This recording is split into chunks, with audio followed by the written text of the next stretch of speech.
플렉시테리언, 이안리. 지호는 작업에 필요한 칼을 사러 가는 길이었다. 가지고 다니던 칼이 망가져 급하게 새 칼을 장만해야 했다. 칼을 함부로 버리면 위험한 일이 생긴다는 미신 때문에 지호는 날이 부러진 칼을 오토바이 트렁크에 가지고 다녔다. 지호의 오토바이에는 여러 번 붙였다 뗀 영업용 스티커 자국이 지저분하게 남아 있었다.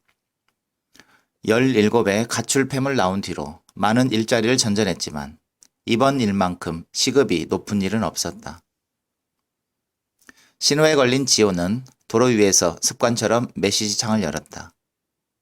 아침 일찍 보낸 메시지가 읽히지 않은 채 그대로 있었다. 며칠 전에 보낸 것도 지난달에 보낸 것도 마찬가지였다. 새로운 부업을 시작한 지 벌써 2달이 흘렀고 지호는 그 시간의 대부분을 CEU 없이 혼자서 보냈다. 일 때문에 서로 예민했다는 생각은 했지만 아직은 CEU가 떠난 이유를 정확히 알 수 없었다. 휴대폰을 구겨 넣듯 바지 주머니에 집어넣었다. 엑셀을 당기자 나무들이 뒤로 휙휙 지나갔다. 지난번에 CEU와 함께 갔던 상점을 향해 지호는 오늘 홀로 오토바이를 몰았다. 상하세 컨테이너 도매 상점은 수천 가지 칼을 판매했다. 지호는 용도에 정확히 맞는 칼을 구입하려고 통로를 오가며 진열장을 살폈다. 상점 사장은 지호가 돌아다니는 것을 알아차리지 못했다. 날카로운 칼날을 연신 기계에다 밀며 눈으로는 데스크탑 모니터만 주시했다. 지호도 슬쩍 화면을 보았다. 핸드헬드 카메라가 야산에서 4발 짐승을 추적하고 있었다. 달려가는 짐승의 뒷다리를 폭이 좁은 조명이 빠르게 따라갔다. 빛이 요동쳤고 총성이 울렸고 비명 섞인 숨소리가 흩어졌다. 앞으로 달려가는 남자의 칼날이 눈부신 서치라이트를 반사했다. 지호는 바로 앞 진열장에 가까이 다가섰다. 가장 비싸 보이는 칼을 집어들고 허공에 손을 그어 보았다. 무슨 칼 찾아요? 고개를 돌리자 어느새 사장이 근처까지 와 있었다. 정확하게 대답하기 어려웠다. 머뭇거리던 지호가 어떤 칼이 가죽을 잘 자르나요? 물었더니 사장은 무슨 가죽이요? 하고 되물어왔다. 여전히 어려웠다. 올가미 덫을 자르고 가죽도 좀 잘라야 하는데요. 지호가 말하자 사장이 이번에는 그러니까 무슨 가죽이요? 동물 잡습니까? 하고 물었다. 지호는 오해를 바로잡기 위해 말했다. 저 동물 구조센터에서 일해요. 그제야 사장은 대충 알만하다는 표정을 지었으나 지호는 내색하기 어려운 불안을 느꼈다. 그간 지호가 사용해온 칼날에는 꺼림칙한 동물 지방이 잔뜩 끼어 있었다. 상점 사장이 오토바이 트렁크를 열어 기름 낀 칼날을 보기라도 한다면 재차 미심쩍은 눈초리로 칼 주인을 훑어볼 것이 뻔했다. 지호는 상처난 자신의 손등을 다른 손으로 감췄다. 사장의 시선이 지호의 얼굴과 어깨를 거쳐 마지막에는 손등에 고정되었다. 정형칼 가져가요. 업자들은 곱창 칼이라고 하는데 이게 뭐든 잘 잘립니다. 사장이 가늘고 작은 칼을 건네며 말했다. 근데 아직 학생 아니에요? 지호는 대답 대신 현금을 내밀어 칼값을 지불했다. 거스름돈을 돌려받을 때까지 아무런 말도 오가지 않았다. 사장의 관심을 피해 한 걸음 뒤로 물러섰다.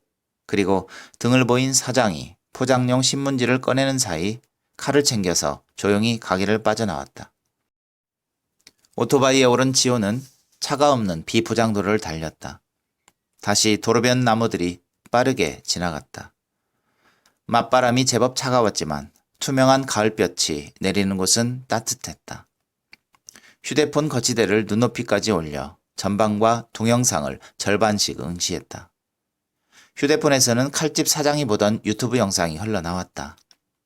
오토바이 앞 유리는 낮이고 휴대폰 액정은 밤이었다. 이따금 영상에서 중요한 장면이 나올 때면 지호는 한낮의 평화로운 풍경을 무시하고 밤의 영상에 신경을 집중했다. 깊은 밤에 랜턴 조명을 켜놓은 남자는 말하고 달리고 때로는 욕설 섞인 고함을 질렀다. 다급한 목소리로 형님! 하고 소리칠 때마다 어둠 속에서 그림자가 쓰러졌다. 잠시 오토바이를 세우고 영상 밑에 댓글을 달기로 했다. 동물의 불법 포획 영상에 경고 댓글을 달고 구조센터에 알리는 것 역시 지호의 여러 가지 일 가운데 하나였다. 화면을 내려 추천수가 높은 댓글을 읽고 있는데 길게 뻗은 흙길 위로 맹렬한 크랙션 소리가 퍼졌다. 반사적으로 고개를 들자 맞은편에서 속도를 줄이지 않고 다가오는 트럭이 보였다. 트럭은 순식간에 거대해졌고 바로 눈부신 상향 라이트와 손가락질이 눈앞에 도착했다. 지호는 놀라서 경사진 두렁으로 핸들을 틀었다. 브레이크를 당긴 뒤에는 눈을 감고 몸을 움츠렸다. 더 내려가면 채소밭이었다. 옆을 스쳐가는 트럭의 풍압이 전해졌다. 오토바이를 겨우 멈추고 서서 커다란 엔진음과 차 밑을 때리는 자갈 소리를 들었다. 시끄러운 소리에 신경이 곤두섰다. 트럭이 지나가고 지호는 거치대에서 떨어진 휴대폰을 찾기 위해 손으로 바닥을 더듬었다. 휴대폰에서는 여전히 영상이 재생되고 있었다. 핸들을 잡고 천천히 오토바이를 움직여 보았다.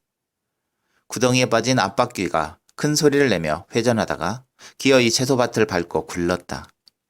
소리가 요란했지만 사이드미러에 비친 채소들은 크게 망가지지 않은 듯 보였다. 바퀴도 정상적으로 움직였다. 굳이 내려서 확인하지 않고 지호는 다시 앞으로 오토바이를 몰았다. 야외 주차장에 사람들이 서 있었다. 삐딱하게 주차된 짐차가 긴급 상황을 암시했다. 지호는 오는 길에 1분 1초도 허비하지 않은 것처럼 고개를 묻고 빠르게 걸었다. 정문 앞에서 만난 선생님들의 무거운 표정이 잠시 잊고 있었던 심사 일정을 상기시켰다. 일주일에 3번 구조센터의 관리사 보조 자격으로 출근하는 지호는 구조동물의 생사를 심사하는 일에도 관심을 가지고 있었다. 책상이 7개뿐인 구조센터는 병원 응급실의 대단한 축소판이라 지호는 수술실에서는 간호사, 숲에서는 구조대원, 야외 계류장에서는 거의 간병인으로 헌신했다. 센터 안으로 들어서는 순간 내 모서리를 들고 구조 케이지를 옮기는 자원 활동가들과 마주쳤다.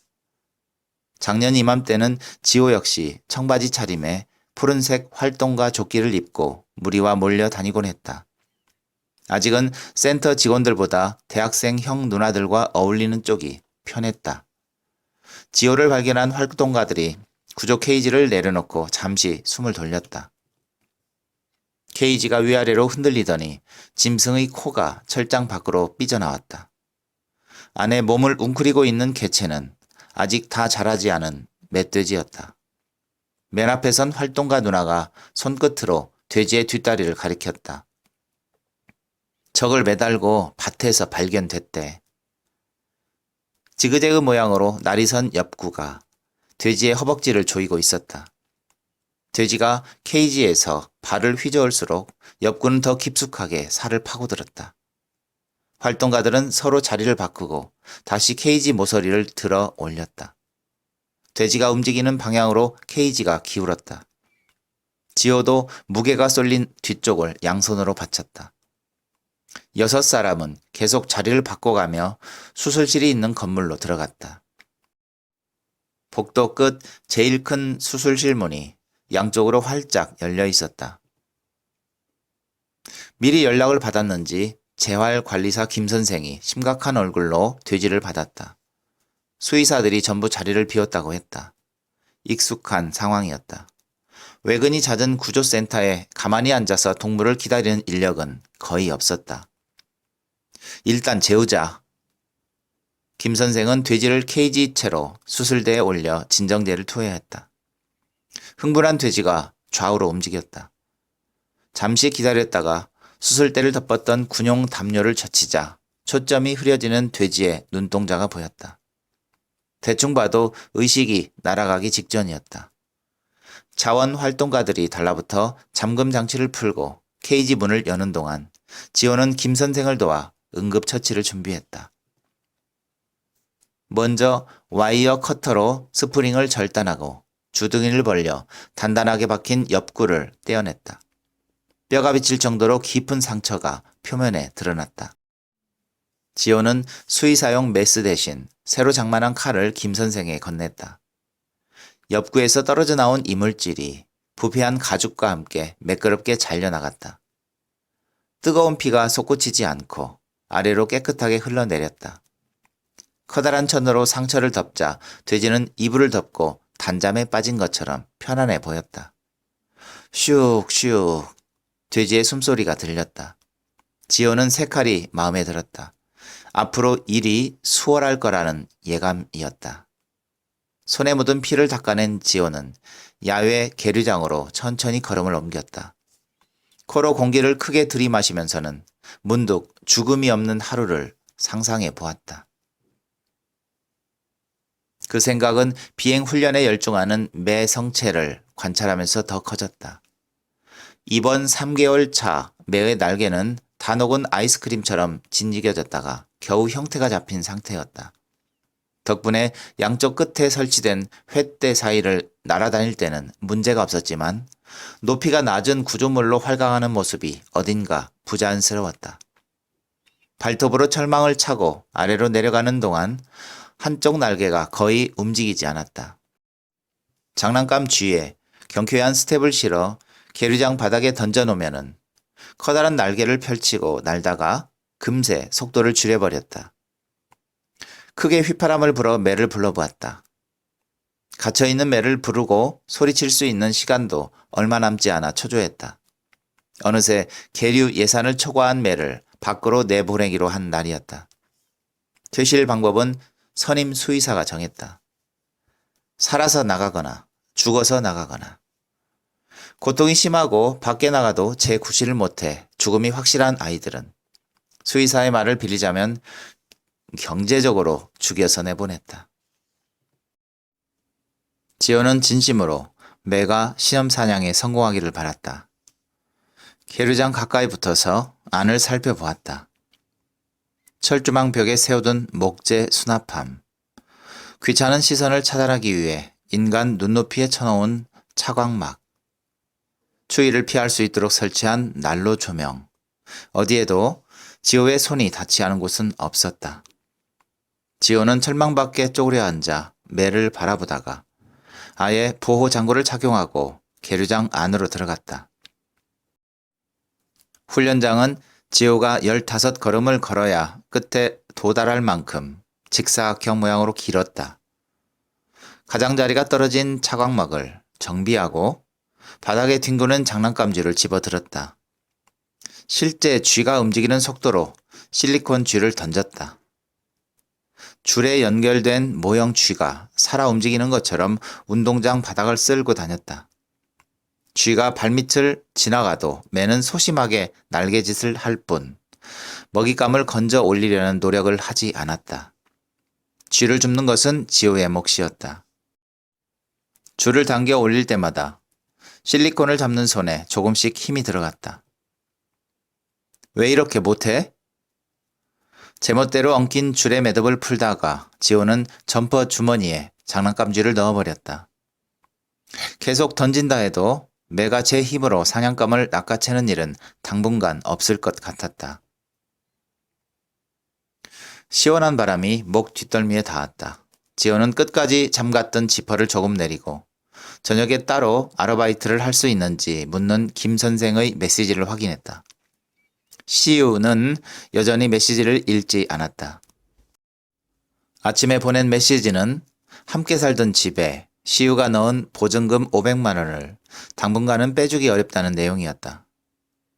돈을 채축하지 않는 시우가 이별 유예 기간을 주려는 건지 궁금했지만 메시지를 무시하는 상황이 긍정적으로 보이지는 않았다. 헤어진 뒤로 줄곧 보낸 모든 메시지를 시우는 완전히 무시하고 있었다. 김 선생에게 답장을 보내려는데 활동가 형들이 사료통을 들고 계류장을 지나쳐 갔다. 전날 계류장 청소를 도왔던 형이 무리에서 떨어져 나와 큰 소리로 물었다. 매는 잘해? 지호는 고개를 끄덕였다. 어제는 절대 성공할 것 같지 않았는데. 쥐를 실감나게 던져주면 잡아요. 지호는 손목에 스텝을 주며 줄을 낚아채는 신용을 했다. 아직 수의산이 많았지? 나도 좀 해보자. 쟤도 쉬어야죠. 오후 심사에서 잘하려면 휴식을 줘야 한대요. 한 번 뱉은 거짓말은 바퀴가 달린 것처럼 스스로 가속했다. 지호는 형을 계류장 철망 앞으로 데려가는 대신 장난감쥐를 낚아채고 하늘로 날아오르는 매의 날갯짓을 장황하게 묘사했다. 실제로 보고 싶었던 장면들을 섞자 설명은 한층 그럴듯해졌다. 횃대를 나뭇가지처럼 차고 날아오르는 매를 상상했는지 형의 얼굴에도 만족감이 번졌다. 지호는 형을 동료들에게 돌려보내고 김 선생에게도 메시지를 보내기로 했다. 마침 매의 상태를 확인하려는 김 선생의 메시지가 추가로 와 있었다. 훈련의 결과를 묻는 김 선생에게 지체 없이 답장을 전송했다. 성공했어요. 방사해도 되겠어? 바로 회신이 왔다. 네 하고 입력했다가 다시 손가락을 멈췄다. 몇 글자를 입력했다 지우기를 반복하고 한참 만에 답을 했다. 제 생각에는요. 전송을 하고 나서는 마음이 편했다. 그저 의견을 낸 것뿐이고 충분히 그 정도 자격은 있다고 생각이 들었다. 활동가 형에게 했던 것처럼 그럴싸하게 살을 붙이지는 않았다. 매의 습성을 잘 아는 김 선생을 거짓으로 만족시키려면 너무 많은 것을 꾸며내야 했다. 마지막에 보낸 메시지도 방사를 원하는 지호의 입장에선 완전히 거짓말은 아니었다. 지호는 다른 질문이 날아오기 전에 휴대폰 화면을 껐다. 손에서 진동이 느껴졌지만 확인하지 않고 사무동으로 이어지는 돌계단을 내려갔다. 길에서 육식 사료가 풍기는 비릿한 냄새가 올라왔다. 익숙하지만 익숙하지 않은 냄새. 끝이 가려운 비린내는 뼈를 발라낸 생닭의 냄새였다. 양발로 흰 살코기를 뜯어먹던 너구리가 지호의 발소리에 철창과 먼 쪽으로 이동했다. 센터와 닿아 있는 야산에서 피리소리 같은 도요새 울음소리가 들렸다. 숲으로 돌아가면 차라리 저렇게 작은 새를 사냥해 먹는 편이 유리할지도 모른다. 지호는 모형 쥐 하나 사냥하지 못하는 매의 날개를 떠올리며 다시 발걸음을 옮겼다. 점퍼 주머니에 손을 넣고 걷는 내내 장난감 쥐와 연결된 줄의 매듭이 걸리적거렸다. 휴대폰 진동은 김 선생의 메시지가 아니라 CU의 웹툰 업로드 알림이었다. 농장을 탈출한 돼지가 사람을 패고 다니는 괴상한 만화. 한때는 지호도 채색을 돕고 아이디어를 보탰던 두 사람의 만화. 지호는 돼지가 쉬고 있는 수술실 앞에서 새 연재본을 확인했다. 내용이 들어오지 않을 만큼 빠른 속도로 스크롤을 쭉 내렸다. 업로드가 늦어 죄송하다는 작가의 말. 그 안에 지호를 향했던 짤막한 글귀는 통유리로 한낮의 해가 들어왔다. 뿌옇게 빛이 번져 들어오는 창 너머로 계류장으로 가는 통로가 보였다. 유리 벽면에 부착한 버드세이버 스티커가 사무실 바닥에도 일정한 간격으로 동물 그림자를 만들었다. 그림자는 여러 사람에게 밟힌 것처럼 길쭉하게 늘어지다가 책상 근처에서 외곽선이 깨끗하게 끊어졌다. 낮 시간의 사무실은 시끌벅적했다. 거슬리는 기계식 키보드 소리와 신고 전화를 받는 직원들의 목소리가 20평 남짓한 사무실을 가득 채웠다. 구조센터에는 가만히 앉아 쉬는 사람이 존재하지 않았다. 자원 활동가들은 필요한 물건을 찾아 뛰어다녔고 자기 책상이 있는 직원들은 컴퓨터와 캐비넷 책장 사이를 바쁘게 오갔다. 철제 책장에는 주로 전문 서적과 개체 기록 카드 파일이 정렬되어 있었는데 파일을 들고 의자로 돌아온 사람이 정확히 어떤 일을 하는지는 파악하기 어려웠다.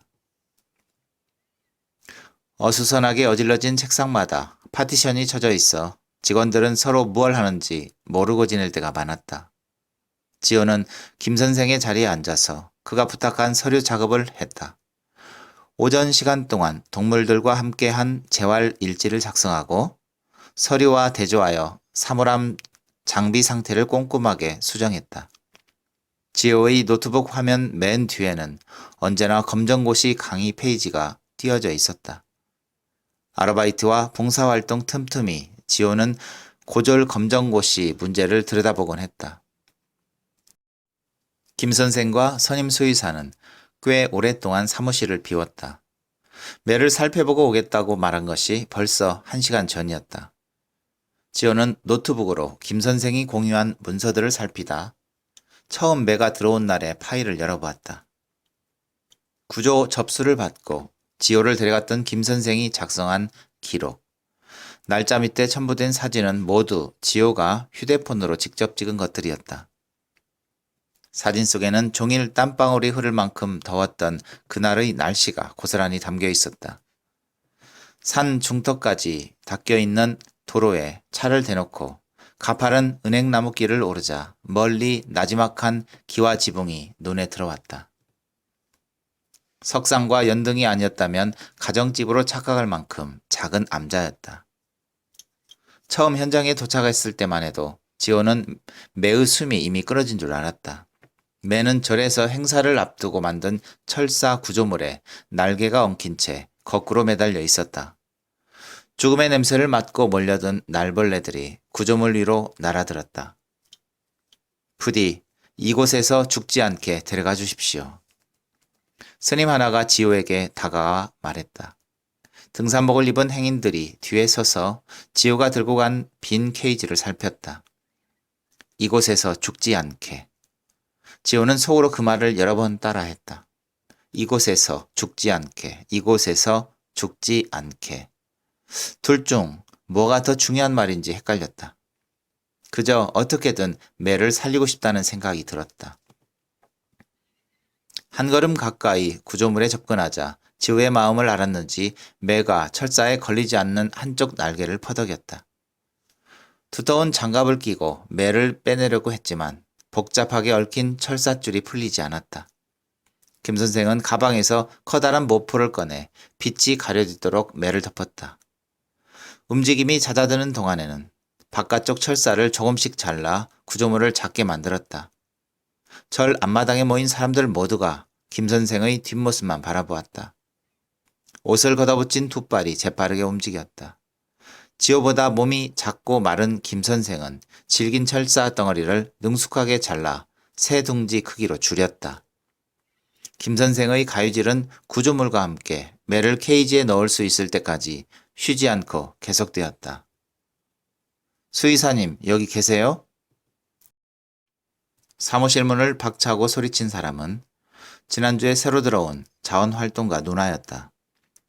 수의사를 찾아 이곳저곳을 뛰어다녔는지 얼굴빛이 붉었다.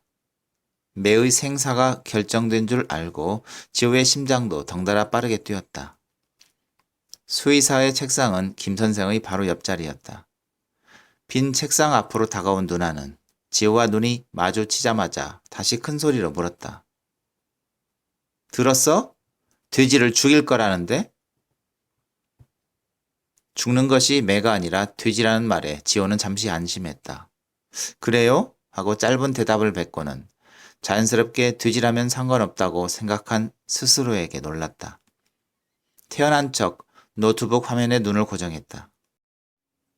의미 없이 마우스를 움직이며 왜요? 못 살린대요? 묻자 누나는 불만 가득한 자세를 하고 대답했다. 여기서는 핸들링이 어렵대. 구조센터에서는 모두가 핸들링이라는 말을 사용했다. 처음 그 말을 들었을 때 지호는 사실 핸들링이 쉽고 유연하기로 자기만한 사람은 없었다고 생각했다. 부모님이 돌아가시고 고모네 집에 얹혀 사는 동안 제 목소리를 낸 적은 거의 없었다.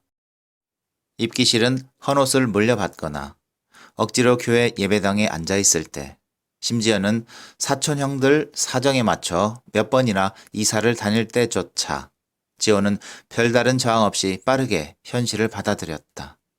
알겠다고, 괜찮다고 말하는 것이 언제부턴가 버릇이 되었다. 중학교 여름방학. 무관심 속에서 집을 나와 팸 식구들을 만났을 때도 자신에게 동의를 구하듯 그 말을 뱉었다. 뭐가 괜찮은데?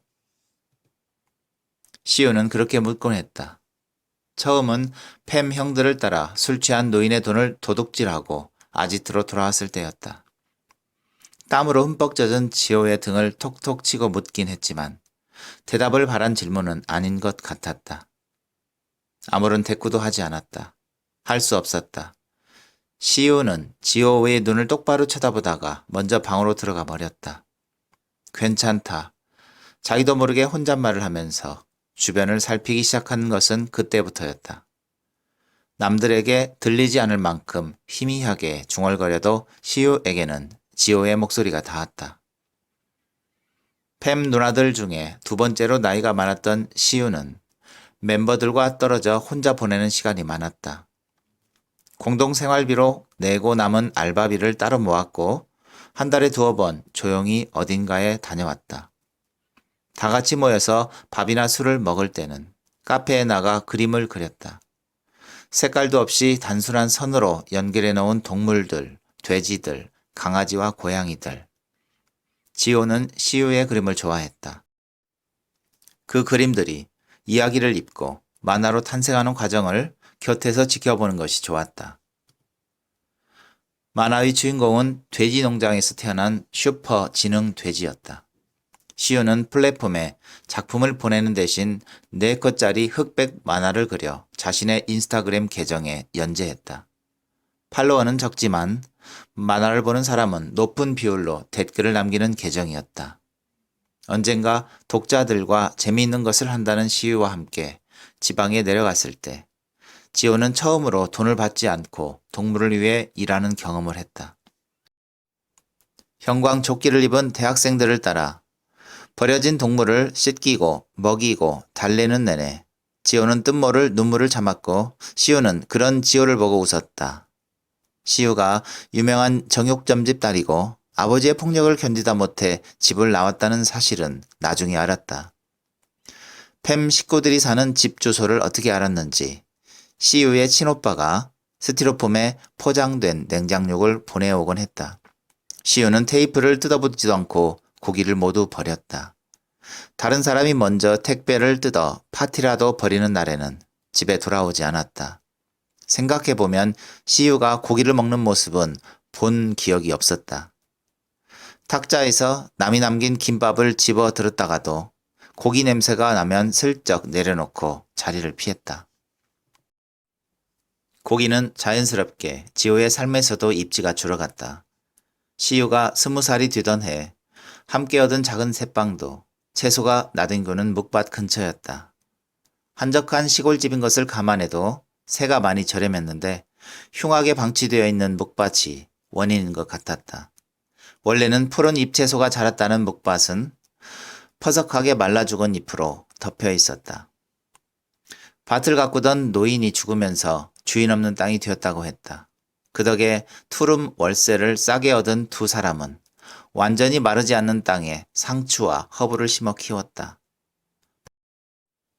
방 2개와 공짜 텃밭으로도 충분했는데 시우를 기쁘게 하려고 알아본 동물구조센터도 집에서 그리 멀지 않은 곳에 있었다. 오전에 손수 돼지를 수술실로 옮겼던 활동가 누나는 계속해서 수의사의 판단을 못마땅해 했다. 기껏 살려놓은 불쌍한 돼지를 왜 죽이냐는 거겠지. 처음엔 지호도 똑같은 생각을 했다. 너구리의 안락사를 막겠다고 수의사에게 덤빈 적도 분명 있었다. 그때 김 선생에게 들었던 말을 누나에게 전해주려고 기억을 더듬거렸지만 적당한 말이 떠오르지 않았다. 생각나는 말이라고는 그만하면 됐다는 훈계도 위로도 아닌 애매한 말뿐이었다. 그날은 지호가 처음으로 수술실의 처치를 참관한 날이었다. 한가운데 원형 조명 2개를 켜놓은 방 안에 사람들이 빛을 둘러싸고 서 있었다. 유리문을 밀고 들어가자 고개를 숙여 동그랗게 말린 선임 수의사의 등이 보였다. 빛은 너구리를 내리쬐었다. 얼굴이 보이지 않았지만 지호는 전날 자신이 먹이를 챙겨주었던 너구리라는 것을 한눈에 알아보았다. 말리는 김 선생을 뿌리치고 수의사에게 다가갔다. 살려달라고. 달려들어 때를 썼다. 이미 의식을 잃은 너구리를 눕히는 수의사를 붙잡고 지호는 그렇게 소리쳤다. 얘 누가 들여보냈어? 수의사도 버티고 서서 목소리를 높였다. 방생하는 순간 책임지고 추적해야 되는 거 몰라? 예산은 어디서 나오는데 내가 할 거야? 아직 살아있잖아요. 살아있는데 왜 여기서 죽이냐고요. 지호가 말했다. 수의사를 보고 말했지만 모두에게 묻고 싶은 말이었다. 밖에 나가면 무조건 죽어. 아무것도 못하고 고통스럽게 죽을 거야. 그럼 나가서 죽게 되면 되잖아요. 뭐가 다른데? 수의사가 물었다. 그래야 내 마음이 편한 거야? 지호를 바라보는 눈에 피로감이 가득했다. 그만하면 됐다. 김 선생이 지호의 팔을 잡았다. 지호는 아무런 대답도 하지 못하고 뒤로 물러나 수술실 구석에서 너구리가 눈 감는 순간을 지켜보았다. 몇 분이라고 할 것도 없는 짧은 시간이었다. 무기력했다. 죽음을 막지 못한 것보다 대꾸조차 하지 못한 자신을 용납하기 어려웠다. 구조센터에서 처음으로 묵도한 안락사는 마음을 정리할 시간도 주지 않고 순식간에 끝이 났다. 시간이 지난 뒤에도 지호는 가끔 수의사의 질문을 생각했다. 그럴 때면 낮게 깔린 수의사의 눈과 그만하면 됐다는 김 선생의 말, 그리고 무리지어 수술실을 나서던 뒷모습들이 지호를 스쳐갔다. 지호는 모두가 시야에서 사라질 때까지 유리문 안쪽에 서 있었다. 마지막에는 적막한 공간에 수의사와 둘만 남았다. 수의사는 말없이 수술대 위를 정리했다. 더는 지호에게 시선을 주지 않았다. 자연스러운 일이라고 김 선생은 말했다. 이해가 되지 않는다고 말하면 그저 시간이 더 필요하다고 했다. 수술대 근처에서는 어른들은 모두가 비슷한 말을 했다. 동의할 수 없었지만 같은 장면을 목격하는 일이 수없이 반복되었을 때 지호는 10대 자원활동가 신분으로 할 수 있는 일은 아무것도 없다는 사실을 인정했다. 수의학과를 목표로 검정고시를 준비하기 시작한 것은 그런 이유에서였다. 돼지 만화를 그리는 시우처럼 무언가 특별한 일을 해보고 싶었다. 낮에는 공부하고 밤에는 배달 아르바이트를 했다. 일이 없는 날이면 센터에 나와 김 선생을 도왔다. 사료를 가져다 주고 밧줄을 잡아주고 올가미와 붕대와 테이프를 자르고 수술실 계류장을 청소했다. 동물의 재활에 필요한 기술도 어깨너머로 하나씩 배웠다. 김 선생은 아예 관리 예산을 빼서 만 19 지호가 돈을 받고 출근할 수 있는 서류를 마련했다. 개인 업무를 돕는 보상으로 수학과 영어 공부를 봐주기도 했다. 야간 수의학 대학원을 다니는 김 선생 덕에 지호는 벌써 대학생 조교가 된 것 같은 기분을 누렸다. 센터와 학교 연구실을 오가며 일과 공부가 한 덩어리로 뒤섞였다. 그러던 중 지호는 김 선생으로부터 특별한 야간 아르바이트 하나를 제안받았고 그 일을 맡으면서 더 이상 구조센터의 안락사에 방방 뛰지 않게 되었다. 이제는 혈관에 염화칼륨을 주입하는 수술실에 함부로 들어가지 않는다. 동물의 시체는 새 아르바이트와 밀접하게 맞닿아 있었다. 죽음을 보는 일이 너무나 빈번했다. 오늘 죽는 멧돼지는 성질이 거칠어 이곳에서는 핸들링이 어려운 데다 국가가 지정한 유해 조류에 포함되어 있어 차라리 다행이라고 지호는 생각했다. 우린 할 만큼 한 거죠 뭐. 지호는 신입 활동가 누나에게 말했다. 그러면서 김 선생보다 현실적인 조언을 했다고 생각했다. 수의사가 죽이기로 했다면 막을 수 있는 방법이 없었다. 누나를 수술대로 보내지 않는 것은 지금 지호가 할 수 있는 최선이었다. 산책 삼아 누나와 사무동 건물을 크게 한 바퀴 돌기로 했다. 자판기에서 커피를 뽑아 누나와 하나씩 나눠 들자 센터장이 희망이라고 지은 백구가 벌떡 일어나 두 사람을 따라 나섰다. 누나는 줄곧 땅을 보고 걸었다. 대화가 끊길 때마다 잠깐 고개를 들어 하늘을 보는 것 말고는 주변을 살피지도 않았다. 누나! 하고 부르면 아무 말 없이 커피를 한 모금 마시고 웃어 보이는 게 고작이었다. 해줄 수 있는 말이 남아있지 않았다. 지호는 말없이 걷는 속도를 천천히 늦췄다. 뒤쳐져 걷던 누나와의 거리가 티나지 않게 조금씩 줄어들었다. 수의사와 김 선생은 두 사람이 수술동 맞은편 화단을 지날 때 나타났다. 못 본 척 커피를 마시고 다른 곳으로 시선을 돌리는데 바닥에 발을 끄는 누나의 신발 소리가 유독 크게 들렸다. 있는 대로 분한 내색을 하고 걷는 누나를 발견하고 수의사가 화단 쪽으로 천천히 걸어왔다. 왜 여기를 나와 있어? 수의사는 아무렇지 않게 물었다. 벌써 끝났나요? 지우가 묻자 고개를 끄덕이고는 표정 없이 손목에 찬 시계를 확인했다. 누나는 입을 떼지 않았다. 수의사를 지나쳐 뒤도 돌아보지 않고 빠르게 걸어갔다. 저기 매는 어떻게 해요? 지우의 물음에 수의사는 멀리 걸어가는 누나의 뒷모습을 향해 대답했다. 괜찮지 않겠어? 그러고는 돼지의 죽음에 대한 보상이라도 하는 것처럼 자신의 호의가 누나에게 닿을 만큼 큰 소리로 말했다. 매는 오늘 방사하자고. 알았지? 선생님도 확인하셨어요? 지호가 이번에는 김 선생에게 재차 물었다. 이제 날개에는 아무런 문제가 없는지, 다친 부위 말고 다른 것도 살펴봤는지.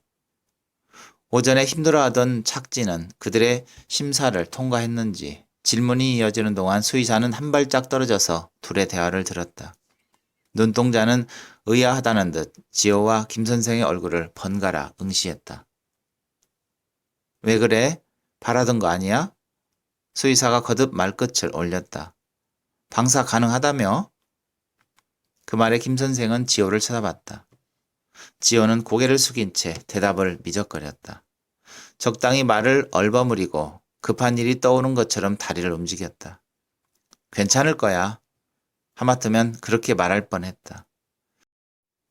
지우의 혼잣말은 시위와 함께 살면서 애정을 주고받으면서 고쳐졌다가 다시 문득문득 튀어나왔다.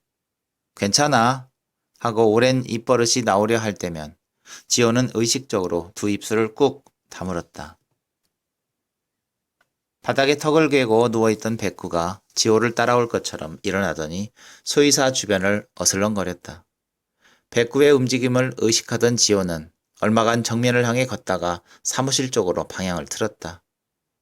지호는 주변을 살피며 다시 흙길로 걸어 나왔다. 돌계단 위에서 내려다보자 두 사람은 이미 그 자리를 뜨고 없었다. 계류장까지 가는 길 내내 인기척이 느껴지지 않았다. 올라갈수록 나무 그늘이 짙어졌고 사료통을 들고 이곳저곳을 오가던 활동가 무리도 보이지 않았다. 철조망 내부만 오전과 같았다. 매는 여전히 횃대 위에 가만히 앉아서 지호를 기다리고 있었다. 문고리를 풀고 안으로 들어간 지호는 사무실 캐비넷에서 몰래 챙겨온 추적기를 품에서 꺼냈다. 수의사의 마음이 바뀌기 전에 매의 등허리에 추적기를 달고 싶었다. 일단 기기를 달면 방생은 확정이었다. 어디에 있는지, 어떻게 살고 있는지, 센터는 숫자 몇 개로 간편하게 매를 추적할 수 있었다. 홀가분해야 했다. 분명 마음이 가벼워야 하는데 그렇지만은 않았다. 애매모호한 감정이 추적기를 꺼내든 손을 자꾸 아래로 끌어내렸다. 보수 도구를 담아둔 유리통에 지호와 매의 실루엣, 그리고 울타리 너머 하늘의 구름이 희미하게 반사되었다. 지호는 고개를 까딱거리는 매와 눈을 맞추고 괜히 보관한 물건을 만지작거렸다. 그러다 기어이 돼지와 매의 운명을 가른 자신의 거짓 문자를 생각해냈다. 지호는 한 가지만 확실히 하자고 마음먹었다. 매를 날려보내기 전에 한 가지, 두 눈으로 직접 확인하고 싶은 장면이 남아있었다. 줄에 매달린 장난감 쥐는 여전히 점퍼 주머니 속에 있었다. 쥐를 꺼내들자 실리콘 몸체에 든 플라스틱 알갱이가 바스락거리는 소리를 냈다. 쥐를 허공에다 힘껏 던져보았다. 소리에 관심을 보이며 주위를 돌던 매가 발톱으로 쥐를 낚아채 구조물 위에 앉았다. 지호는 기꺼이 밧줄을 잡아당겼다. 쥐를 거들어들인 뒤에 알갱이들을 흔들고 다시 공중에 던졌다. 울타리, 구조물, 그 다음에는 매의 몸통을 향해 쥐가 날아갔다. 어깨가 아플 때까지 계속 던졌지만 첫 시도처럼 매가 사냥에 성공하는 일은 없었다. 지호가 던진 장난감 쥐는 매의 불이나 발톱을 스치고 마지막에는 땅바닥에 떨어졌다. 구조센터는 군데군데 깨지고 움푹 파인 아스팔트 도로와 비포장길을 모두 지나야 출입이 가능했다. 센터에 출입하는 자동차 바퀴와 직원들의 신발은 성한 데가 없었다. 지호는 앞코 가죽이 허옇게 벗겨진 자신의 등산화를 내려다보았다. 지호가 밟고 서 있는 창고 앞마당은 아스팔트였지만 왼쪽으로 고개만 돌리면 벌겋게 흙이 드러나 있는 야산이었다. 고민이 있을 때마다 지호는 새끼를 타고 올라가 산에서 혼자만의 시간을 보냈다. 건조한 흙길 위에 낙엽이 쌓여 미끄러웠다. 신나무 낙엽이 두텁게 깔린 산중턱을 걷는데 면적이 넓은 상수리나무 잎사귀가 낙하산을 펼친 것처럼 아래로 내려왔다. 누런 낙엽들 사이로 빨갛거나 미처 익지 못해 푸르스름한 잎들이 알록달록하게 섞여 있었다. 사람이 가지 못하는 길 위에선 새들이 낙엽을 밟아 버석거리는 소리를 냈다. 비좁은 새길을 계속 들어가자 굵은 회색빛 나무줄기에 사유지라는 경고판이 눈에 들어왔다. 나무 옆으로 나 있는 비탈길을 조금 더 올라가면 목적지였다. 지호는 가장자리를 헤치고 떨어져 나간 안전띠 밑으로 몸을 숙이고 깊은 산속으로 한 걸음 더 들어갔다. 돌보는 사람이 없어 거칠어진 무덤을 지나자 작은 공터가 나왔다. 하얀 평지 위에 집을 지탐한 철골 구조물이 보였다. 철골이 언제부터 서 있었는지는 알 수 없었다. 미완성 집은 처음 지호가 공터를 발견했을 때부터 나무판자, 공사용 흙더미와 함께 몇 해째 방치된 채였다. 지호는 이따금 집터에 서서 구조물의 사연을 상상해 보았다. 누군가 선산에 집을 짓다가 건축업자에게 돈을 지불하지 못해 공사가 중단되었다든가, 건강한 노인이 건축을 얕보고 혼자 집을 세우려다 결국 뒤편 무덤에 묻혔다든가, 그렇게 쓸데없는 생각을 하면서 철골을 바라보고 있으면 내려앉은 천막 아래서 고양이 2마리가 지호에게 다가왔다.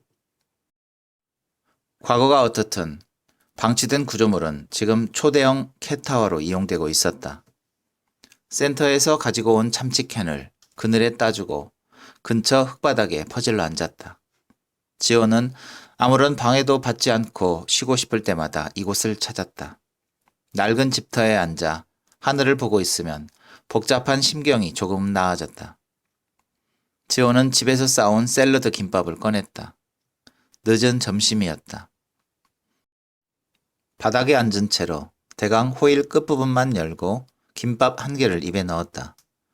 전에 시우가 가르쳐준 대로 말았는데도 함께 먹던 맛이 나지 않았다. 같이 만들었던 소이 마요네즈가 상하기라도 했는지 혀에서 시큼한 맛이 났다. 시우가 공유했던 채식 폴더에서 김밥 레시피를 확인했다.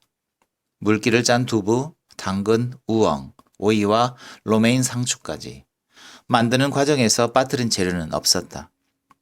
지호는 입안에 굴러다니는 텁텁한 밥알을 억지로 씹어 삼켰다. 꼬리만 먹고 남은 김밥은 다시 알루미늄 호일로 감쌌다. 산에서 먹는 점심은 언제나 짧게 끝이 났다.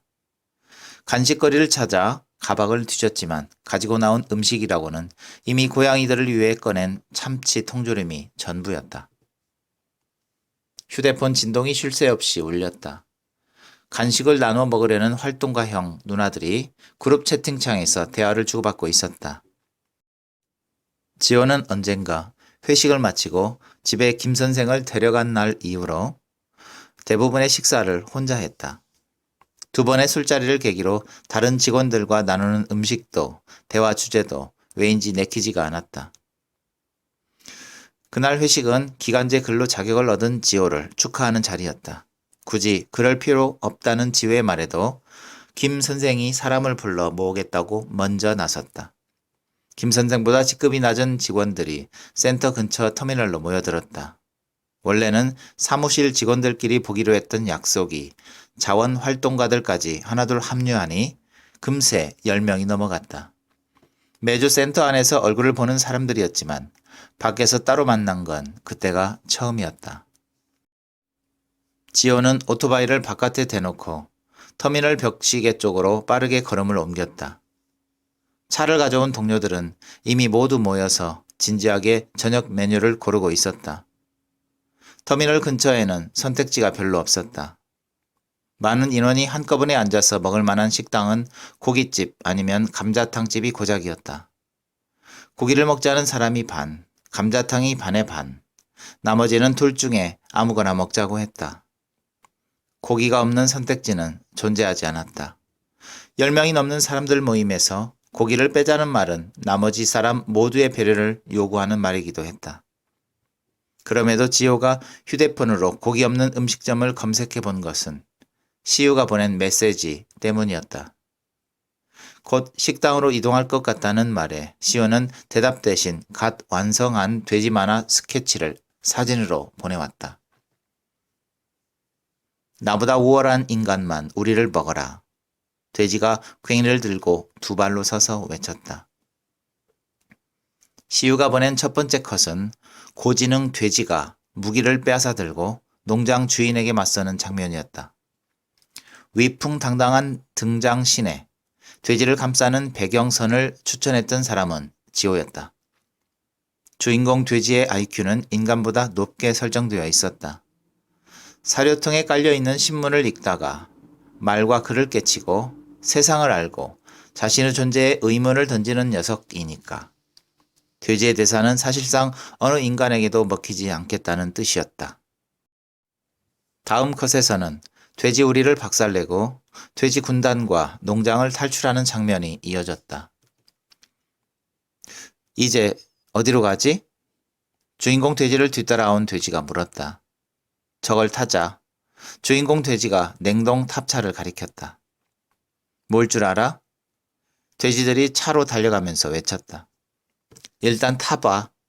주인공 돼지는 운전석으로 올라타 마구잡이로 버튼을 눌렀다. 어떻게 하는 거더라? 봐둔 적이 있는데. 돼지의 생각 풍선이 바쁘게 움직이는 앞다리 한쪽을 가렸다. 부르릉. 시동이 걸리고 차가 앞으로 나갔다. 윙. 짐칸에 냉각팬이 돌아가기 시작했다. 저게 우리를 냉동 삼겹으로 만들려고 하나? 돼지들이 한데 뭉쳐 앉으며 소리쳤다. 미안, 에어컨을 틀어본다는 게. 주인공 돼지가 버튼을 몇 개 누르고 황급히 핸들을 돌렸다. 지호는 피식 새어나오는 웃음을 흘리고 손가락으로 한 컷씩 사진을 넘겼다. 고지능 돼지는 길을 가던 도중에 나뭇가지로 초보 글자를 만들어 짐칸 문에 붙이고 도심으로 차를 몰았다. 자동차 내비게이션을 켜자 농장주의 최근 목적지 목록이 떠올랐다. 돼지들의 목적지는 목록에서 가장 가까운 대형 정육 창고였다. 이것들 뭐야? 가죽 앞치마를 입은 정육점 주인이 차에서 내리는 돼지들을 보고 외쳤다. 나는 당신 같은 사람을 잘 알아. 돼지가 괭이를 들고 운전석에서 내렸다. 주인은 황급히 창고에서 정형칼을 가지고 나왔다. 내가 할게. 돼지가 주인과 1대1로 마주섰고 다른 돼지들이 복싱링을 만드는 것처럼 둥그렇게 둘을 둘러쌌다. 돼지의 눈높이를 의도한 건지 정육점 주인을 그린 것은 대부분 로우 앵글이었다. 덩치 큰 중년의 사내가 돼지에게 발길질을 하고 칼을 휘둘렀다. 위기에 처한 돼지가 칼을 막기 위해 괭이를 지켜든 순간 괭이가 남자의 허벅다리를 푹 찔렀다. 지호는 클로즈업 그림으로 표현된 남자의 얼굴을 자세히 살폈다. 그러면서 단순한 그림체 너머에 있는 시유를 생각했다. 너무 과한 장면은 아닌지 메시지를 보내려다 관두었다. 만화를 본 사람들이 간혹 악성 댓글을 달았지만 그럴수록 시우는 더욱 발칙한 장면을 그려내 그들의 손가락을 민망하게 만들곤 했다. 처음부터 지호가 시우의 채식에 동참한 건 아니었다. 옆에서 고기를 구우면 한 번쯤 시우가 젓가락을 들겠지 기대했던 시절도 솔직히 있었다. 채소를 구운 후라이팬에 따로 삼겹살 한 줄을 굽거나 된장찌개를 끓인 다음 먼저 시우의 대접에 덜고 차돌박이를 넣어 한 번 더 끓여내는 일이 성가시게 느껴질 때쯤 지호는 진지하게 채식을 고민하기 시작했다. 나도 고기를 좀 줄여볼까? 하고 말한 것은 그보다 한참 뒤 고기를 구울 때마다 시우의 밥그릇에 남겨져 있는 밥을 보고 새삼 시우가 꽤 오랫동안 고기 냄새를 참고 있다는 사실을 알아챈 날이었다. 시우는 아무런 말도 하지 않았다. 그저 존 로빈스의 책 음식 혁명을 읽고 침대 옆 탁자에 올려둔다든가 What the Hells, 도미니언 같은 다큐멘터리를 노트북으로 다운받아 거실 텔레비전에 연결해서 보는 정도가 시우가 한 행동의 전부였다. 도살장에 끌려가는 슈퍼돼지 영화 옥자를 몇 번이나 보면서 그냥 만화에 참고할 이미지를 찾기 위해서라고 말했다. 지호는 우선 냉동실에서 돼지부터 모두 치웠다. 개인 접시에 닭과 생선을 놓는 빈도가 줄고 점차 시우가 차리는 비건 음식에 익숙해졌을 무렵 지호는 그동안 어떻게 자신을 채근하지 않고 버틸 수 있었는지 시우에게 물어보았다. 해치고 강요하지 않으려고 채식하는 거니까. 시우는 간단하게 대답했다. 그래도 힘들지 않았어? 언젠가는 같이 해줄 거라고 생각했지. 반드시 같이 할 필요는 없지만. 전도는 이렇게 하는 거구나. 진심으로 감탄이 나왔다. 그날 저녁 지호는 자진해서 템페를 굽고 볶은 채소에 귀리 음료를 부어 버섯 리소토를 만들었다. 대단한 음식처럼 먹어주는 시우를 보는 것이 좋았다. 시우는 그릇을 싱크대에 넣어놓고 휴대폰을 가지고 와 그동안 수집한 채식 레시피 폴더를 보여주었다. 패스트푸드부터 슬로푸드까지 시우가 찍어놓은 음식 사진은 300장이 넘었다. 전부 다 먹어보자. 지호는 시우와 마주 앉아서 말했다. 함께 앉은 식탁에서 채식 메뉴를 먹는 것은 자연스러운 일상이 되었다. 결국 구조센터 직원들은 터미널 앞 돼지고기집을 선택했다. 테이블 3개를 이어붙인 자리에서 지호는 김선생과 같은 줄 맨 끝자리에 앉았다. 메뉴는 삼겹살이었다. 하얀 접시에 쌓여있던 선홍빛 고기들이 숯불 위로 올라갔다. 비계가 너무 많지 않느냐고 누군가 말했지만 숯에 구우면 기름이 빠질 거라는 김 선생의 말에 모두가 불평 없이 고기를 집었다. 처음 석쇠에 올린 3줄의 고기는 젓가락질 몇 번에 사라졌다. 옆자리에 앉은 3살 터울 활동가 형이 유독 지방이 많이 붙은 고기를 집어 석쇠에 올렸고 이내 기름이 떨어진 자리에서 검게 그을린 연기가 올라오기 시작했다. 연기는 하필 지호가 앉은 자리로 향했다. 몸을 조금 틀어 앉았지만 기름이 한 방울 떨어질 때마다 연기가 피어올랐다. 지호는 등받이에 힘을 주어 의자를 살짝 뒤로 밀었다. 지호와 같은 줄에 앉은 김 선생은 대학원에서 쓰고 있는 박사 논문에 대해 이야기하는 중이었다. 고기를 입에 넣은 채 말하는 김 선생의 옆 얼굴이 지호의 시야에 들어왔다. 수정 요청이 자꾸 들어와서 그게 제일 힘들지. 높은 점수대 저널은 확실히 까다롭게 보나요? 김 선생과 같은 테이블에 앉은 사람이 물었다. 그러긴 한데 하다 보니까 리뷰어마다 원하는 방향이 있는 것 같더라고. 그게 뭔데요? 요새 트렌드는 역시 동물 자체보다는 인간 질병하고 연결 짓는 거겠지. 김 선생은 질문하지 않은 사람들까지 두루 쳐다보며 말했다. 김 선생과 눈이 마주친 사람들은 저마다 예시를 하나씩 들어보이며 김 선생의 의견에 동의를 표했다. 지호는 대화에 끼어들지 않고 자신의 미래를 생각했다. 수의학과에 합격한다 해도 구체적으로 해보고 싶은 연구가 아직은 없었다. 활동가형이 추가 주문한 삼겹살이 나왔다. 새 접시를 지호 앞에다 내려놓은 종업원은 겉면이 노릇하게 익은 고기를 잘라 석쇠 가장자리에 두르고 바로 올려드려요? 하고 선홍빛 고기를 가리켰다. 지호는 고개를 저은 뒤에 다른 테이블의 불판을 확인했다.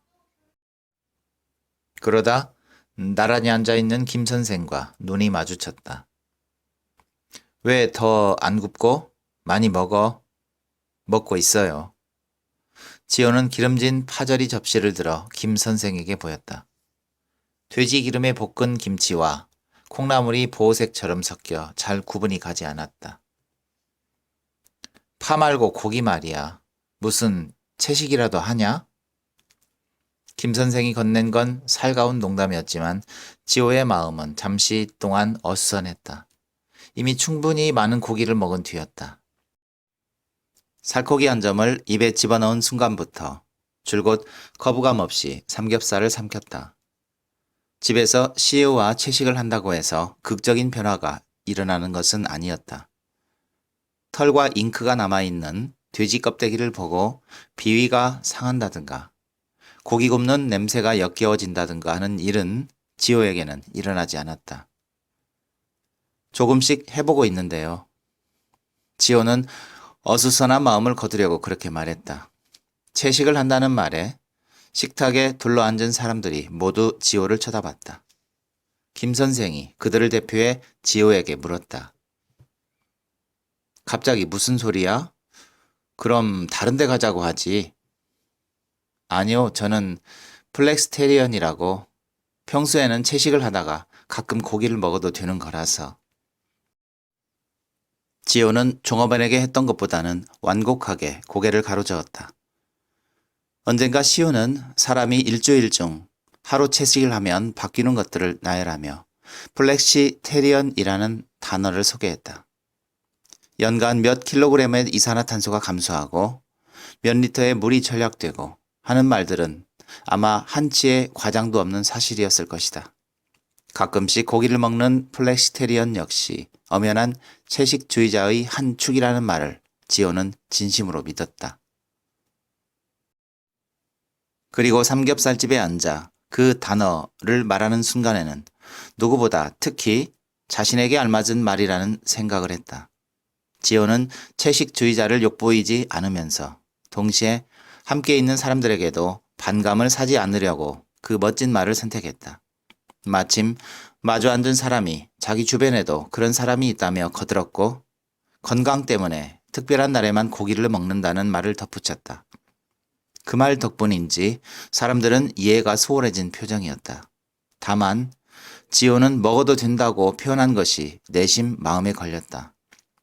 자기가 아닌 다른 누군가가 고기를 허락하고 허락하지 않는 것처럼 들릴 것 같아서 그랬다. 너는 조금 유연하게 하겠다는 거네?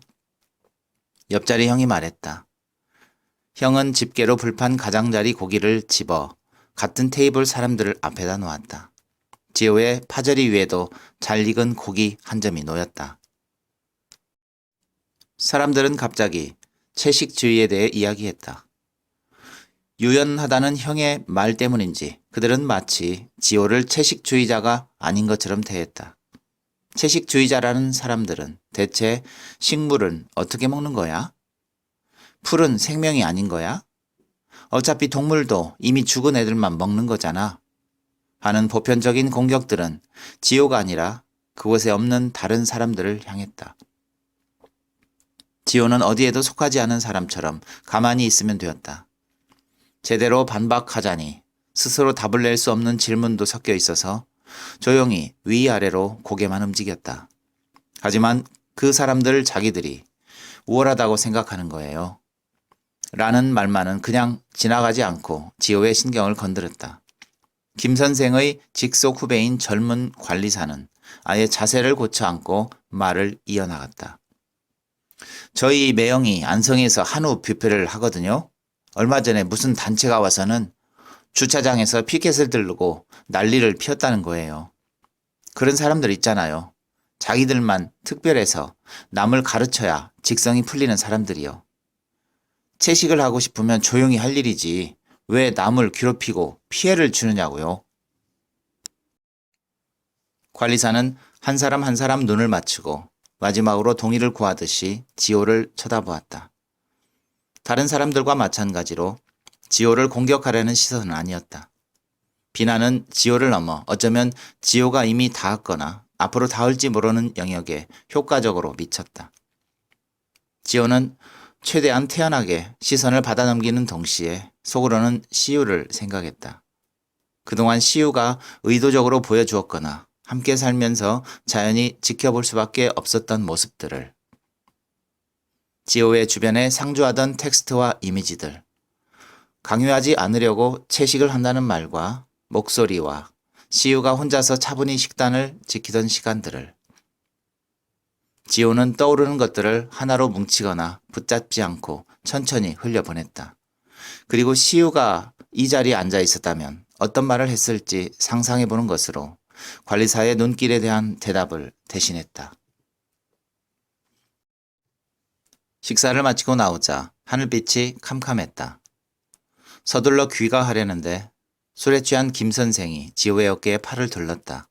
그러고는 지훈의 집에 가서 한 잔 더 마시면 딱 좋겠다고 큰 소리로 말했다. 내내 옆자리에 앉았던 활동가 형도 바짝 따라붙었다.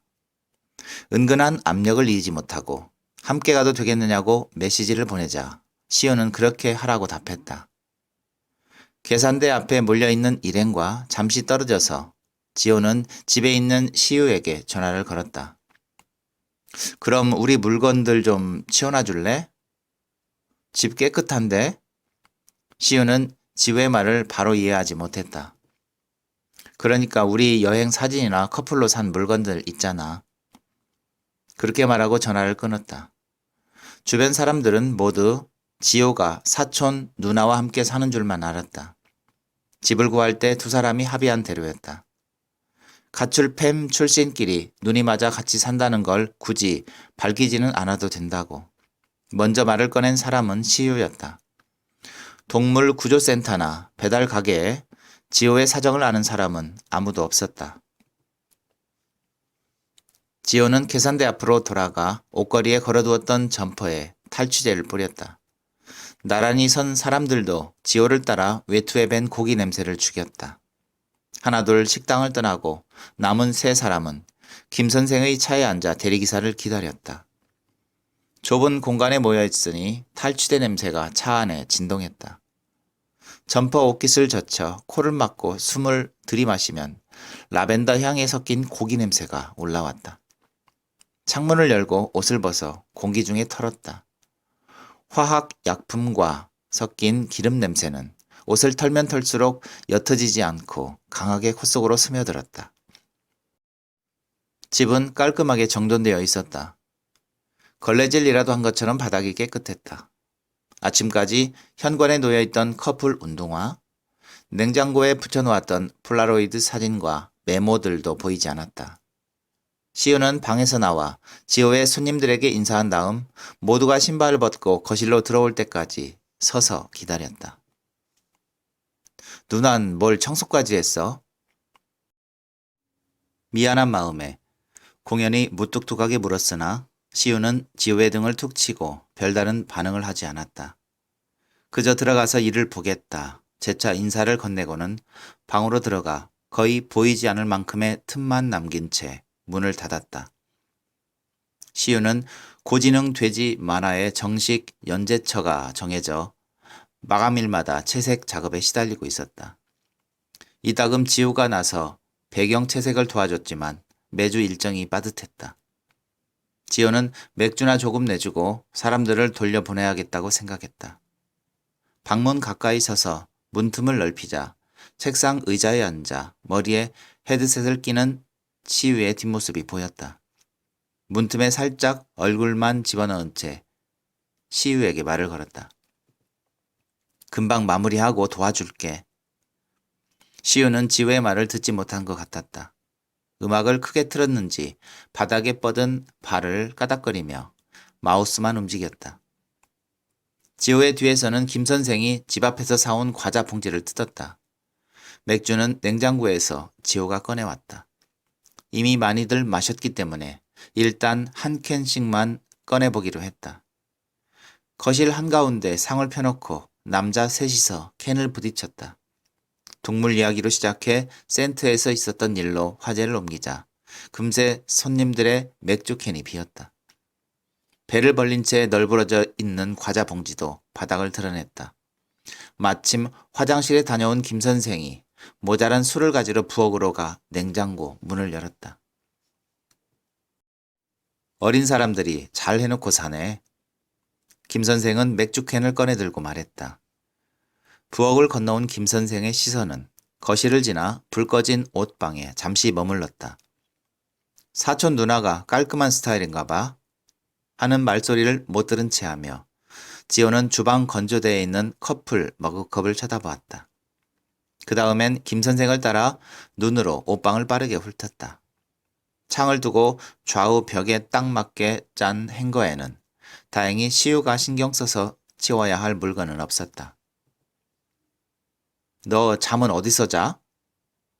다시 김 선생이 물었다. 그제야 지호는 방에 들어가 나오지 않는 시우의 마음을 알아차렸다. 더블 사이즈 침대가 있는 두 사람의 보금자리는 안방문이 거의 닫혀 있어서 보이지 않았다. 지호는 매일 밤 소파에서 잠을 청하는 것처럼 등을 대고 누워 보였다. 거실이 편하다고 말한 뒤에는 공연실의 자리에서 일어나 사람들에게 소파에 누워보라고 했다.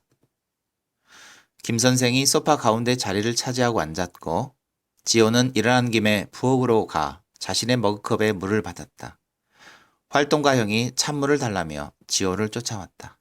지호는 시우의 컵에 물을 받아 건넸고 그러다 문득 애인 사이가 아니어도 컵 세트 정도는 같이 쓸 수 있는데 과한 걱정을 했다는 생각이 들었다. 시우 역시 비슷하지 않았을까. 귀찮고 성가시다는 생각을 했을지도 몰랐다. 무턱대고 사람들을 집에 들이는 것이 아니었다. 전화를 끊은 뒤에 디자인과 색이 같은 커플 운동화를 치우면서 무슨 생각을 했을지. 지호는 뒤늦게 시우의 입장을 헤아려 보려고 애썼다. 형은 컵을 다 비우고도 부엌을 기웃거렸다. 시원한 물을 마시니까 이제는 배가 고프다고 했다. 형이 냉장고 문을 열자 거실에 있는 김 선생도 관심을 보였다. 짭조름한 거 뭐 있나? 김 선생이 물었고 예를 들면 어떤 거요? 형이 대답했다. 소시지나 만두 같은 거? 김 선생이 소파에 엉덩이를 붙인 채 다시 묻자 냉장고 안을 살피던 형이 거실을 향해 말했다. 풀떼기밖에 안 보이는데요? 목소리가 컸다. 문은 여전히 닫혀 있었지만 헤드셋을 벗었다면 충분히 들을 수 있는 정도였다. 굳이 문 앞으로 다가가 확인하지는 않았다. 대신 지호는 부엌에서 턱으로 안방문을 가리키며 작은 목소리로 말했다. 누나가 채식을 해서. 사실 집에서는 시우의 식생활에 꽤나 동참하고 있었지만 지호는 거리를 두고 그렇게 말했다. 저녁을 고깃집에서 먹어놓고 같이 완전한 채식을 하고 있다고 말하는 것도 어딘가 이상하게 느껴졌다. 지호가 냉동실 문을 열어 손님들이 만족할 만한 음식을 찾는 동안 거실과 부엌에서는 채식에 관한 이야기가 오갔다. 어떻게 채소만 먹고 살지? 치즈 같은 것도 없어? 치즈는 왜 안 돼? 형이 궁금증을 쏟아내자 자기들끼리 나눠놓은 등급이 있어. 생선은 된다. 닭은 안 된다. 이런 식으로. 유제품까지 안 먹으면 완전 강성인 건데. 하고 김 선생이 해박한 지식을 늘어놓았다. 형은 치킨만은 사수해야 된다고 말했다. 소, 돼지는 참아도 닭은 못 참을 것 같다는 형의 말을 자르고 김 선생이 다시 입을 열었다. 어떻게 키운 동물인지를 봐야지. 무작정 안 먹는다고 좋은 건 아니거든. 필수 아미노산은 동물성 단백질이 월등하다는 연구도 있고 김 선생의 마지막 말은 오롯이 지호에게로 향했다. 같이 사는 네 애가 고생이겠다. 지호는 계속해서 냉장고를 뒤졌지만 냉동실에서도 마땅한 안주거리를 찾을 수 없었다. 싱크대 하부장을 열자 각종 양념통들 옆에 시우가 사다 놓은 채식 라면이 보였다. 라면만큼은 모두가 반겼다. 지호는 커다란 냄비에 물을 붓고 라면 3개를 끓였다. 하부장에는 두 사람이 주로 사용하는 것 말고 특별한 날 꺼내자고 시우가 사놓은 그릇들도 있었다. 상에 라면을 올려놓고 다시 대화가 이어졌다. 두 사람은 시식하듯이 각자 그릇에 덜어서 라면을 먹었다. 채식 라면이라 그런지 괜히 좀 심심한데요? 형이 그릇을 비우고 말하자 이번에도 김 선생은 맛은 비슷한 것 같은데 성분을 봐야지. 봉지 좀 가지고 와봐. 하고 대화의 방향을 조금 틀었다. 진짜 고기는 하나도 안 들어갔나? 고기 맛 흉내 내겠다고 때려 넣은 첨가물이 몸에 더 안 좋아. 그걸 알아야 돼. 라면 봉지를 받아든 김 선생이 두 사람을 가르치듯 말했다. 식품 성분표를 자세히 확인했는지는 알 수 없었다. 김 선생은 뒷면에 인쇄된 작은 글자들을 대강 훑어보는 것 같더니 이내 봉지를 상위에 내려놓았다. 그러고는 자신과는 무관한 일이라는 듯 개인 접시를 입에 가져다 대고 면발과 국물을 한 입에 후루룩 빨아들였다. 술자리는 새벽까지 계속되었다. 냉장고에 사두었던 술은 소주까지 완전히 동이 났고 손님들은 택시 할증이 풀리고 나서야 집으로 돌아갔다. 결국 지호는 시우의 채색 작업을 도와주지 못했다. 냄비와 그릇을 대충 싱크대에 넣어놓고 안방문을 열자 홀로 작업을 끝낸 시우가 거실로 나왔다. 시우는 집에 남아있는 고기 냄새에 대해서는 아무 말도 하지 않았다. 창문을 열어 환기만 시킬 뿐 냄새에 대한 언급 자체를 하지 않아 지호를 답답하게 했다. 지호가 옷방에서 옷을 벗고 편한 옷으로 갈아입는 동안 시우는 소파에 앉아 휴대폰을 만지작거렸다. 괜찮은 조언 좀 들었어? 공부 가르쳐주는 사람이라 데려온 거잖아. 시우가 하는 말은 대개 그런 것들이었다. 직설적인 말은 하지 않았다. 앞으로도 도움을 받아야 해? 진짜 도움이 되는 사람이야? 뜬금없이 묻거나 그냥 내가 필요 이상으로 잘하는 것 같아서 하고 말을 돌리는 식이었다. 대놓고 말하지 않았지만 결국은 삼겹살 냄새 때문이 아닐까. 지호는 생각했다. 하지 않아도 될 변명이 입 밖으로 튀어나왔다. 선생님이 꼭 삼겹살집에 가야 한다고 해서 축하하는 자리라서 그랬다나 뭐라나. 내가 고기 먹는 걸로 뭐라고 한 적 없잖아. 왜 그런 말을 해? 시호는 그제서야 알아듣기 쉬운 말을 꺼냈다. 그 사람한테 왜 그렇게 하는 건데? 내가 가기 싫으면 안 가겠다고 하면 되잖아? 지호는 곧고 정직한 시우의 시선을 겨우 받아넘겼다. 그러면서 삼겹살집에서 관리사의 말을 들을 때 느꼈던 불편한 감정이 어디에서 왔는지 짐작해 보려고 노력했다. 화장실에 들어가 문을 닫고 수도꼭지를 틀었다. 입을 헹구고 거울을 보는데 새 옷에서도 머리카락에서도 여전히 고기 냄새가 올라오는 것 같았다. 구조센터를 빠져나온 것은 해가 완전히 지고 난 뒤였다.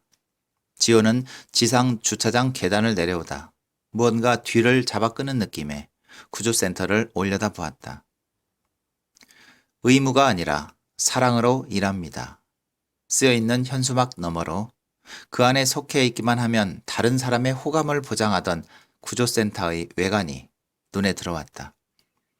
구조센터 이야기를 하면 사람들은 보통 좋은 일 하시네요 말했고 그 포장 덕분에 지호는 좋은 사람이 되어가고 있다는 기분을 느끼곤 했다. 하지만 반나절 안에 단지 말 한마디에 돼지는 죽고 매는 살았다는 사실. 이제는 익숙하다고 생각했던 센터의 모순이 새삼 지호의 머리를 복잡하게 만들었다. 지호는 죽은 돼지보다는 살아나간 매를 생각하려고 했었다. 새장에 넣고 자루를 씌운 매의 머리, 시야를 가리자 차분거리던 날개, 가락지를 채운 발목, GPS 추적기를 부착한 등. 지호는 불과 몇 시간 전에 케이지 속 개체를 눈에 담으며 익숙한 은행나무 숲으로 향했었다. 계절이 바뀌는 사이 누렇게 갈변한 나무숲. 절에서 벌목을 했는지 푸석하고 비탈진 땅에 가로로 누워있는 나무 줄기들이 김 선생과 지호의 산행을 방해했다. 탁 트인 땅을 찾아 걸음을 재촉했다. 지호는 김 선생보다 앞장서 숲에 숨겨진 덫이 있는지 살폈다. 수막대기로 나무를 훑는 소리가 간헐적으로 울려 퍼졌다. 지호는 매끈하게 잘린 나무 밑동부리를 밟고 서서 주위를 둘러보았다. 넓게 벌어진 나무들 사이로 서쪽으로 넘어가는 노란 햇살이 비쳐들었다. 새장문을 열고 매의 얼굴을 덮어두었던 자루를 벗겼다. 무거운 새장이 쓰러질 정도로 움직이던 매는 두 사람이 말릴 새도 없이 바닥을 치고 해가 떠 있는 방향으로 날아올랐다. 지호는 발을 접고 날아가는 매의 뒷모습을 가만히 지켜보았다. 땅과 수평하지 못한 오른쪽 날개를 보면서는 매가 야생에서 살아남을 수 있을지를 생각했다. 더 이상 매를 위해 거짓말하고 숲까지 나와 먹잇감을 던져줄 사람은 없었다. 앞으로는 점과 숫자들이 매의 일상을 보고할 것이다. 좌표의 움직임이 멎었을 때 다시 숲을 뒤져서 시체를 거두고 추적기를 회수하는 것 정도가 사람이 해줄 수 있는 마지막 일이었다. 하나라도 살려서 좋겠구나. 김 선생이 센터로 돌아오는 차 운전석에서 말했다. 지호는 잠시 눈길을 돌려 뒷좌석에 널브러져 있는 빈 새장을 쳐다보았다. 이대로 보내도 괜찮은 거 맞죠? 그렇게 중얼거린 것은 센터에 도착해 퇴근 준비를 하면서였다. 답은 저녁이 되어도 나오지 않았다. 시우에게 전화해 대신 괜찮다고 말해주는 목소리라도 듣는다면 정말 괜찮을 것 같은데 선뜻 전화를 걸 용기가 나지 않았다. 우두커니 주차장 계단에 서서 휴대폰만 만지작거렸다. 집으로 돌아가는 활동가 형 누나들이 지호를 지나쳐 성큼성큼 계단을 내려갔다. 아직 안 갔어? 위에서 지호를 부르는 김 선생의 목소리가 들렸다. 김 선생은 서류 가방을 겨드랑이에 끼고 외투를 고쳐 입으면서 지호에게 다가갔다. 알지? 똑같이 그 학교 앞으로 가면 돼. 오늘도 같이 안 가세요? 이제 나 없어도 되잖아. 물건은 그 사람 통해서 보내고. 김 선생은 지호의 등을 떠밀고 계단을 내려갔다. 몸에 힘을 줘 제자리에서 버텼다.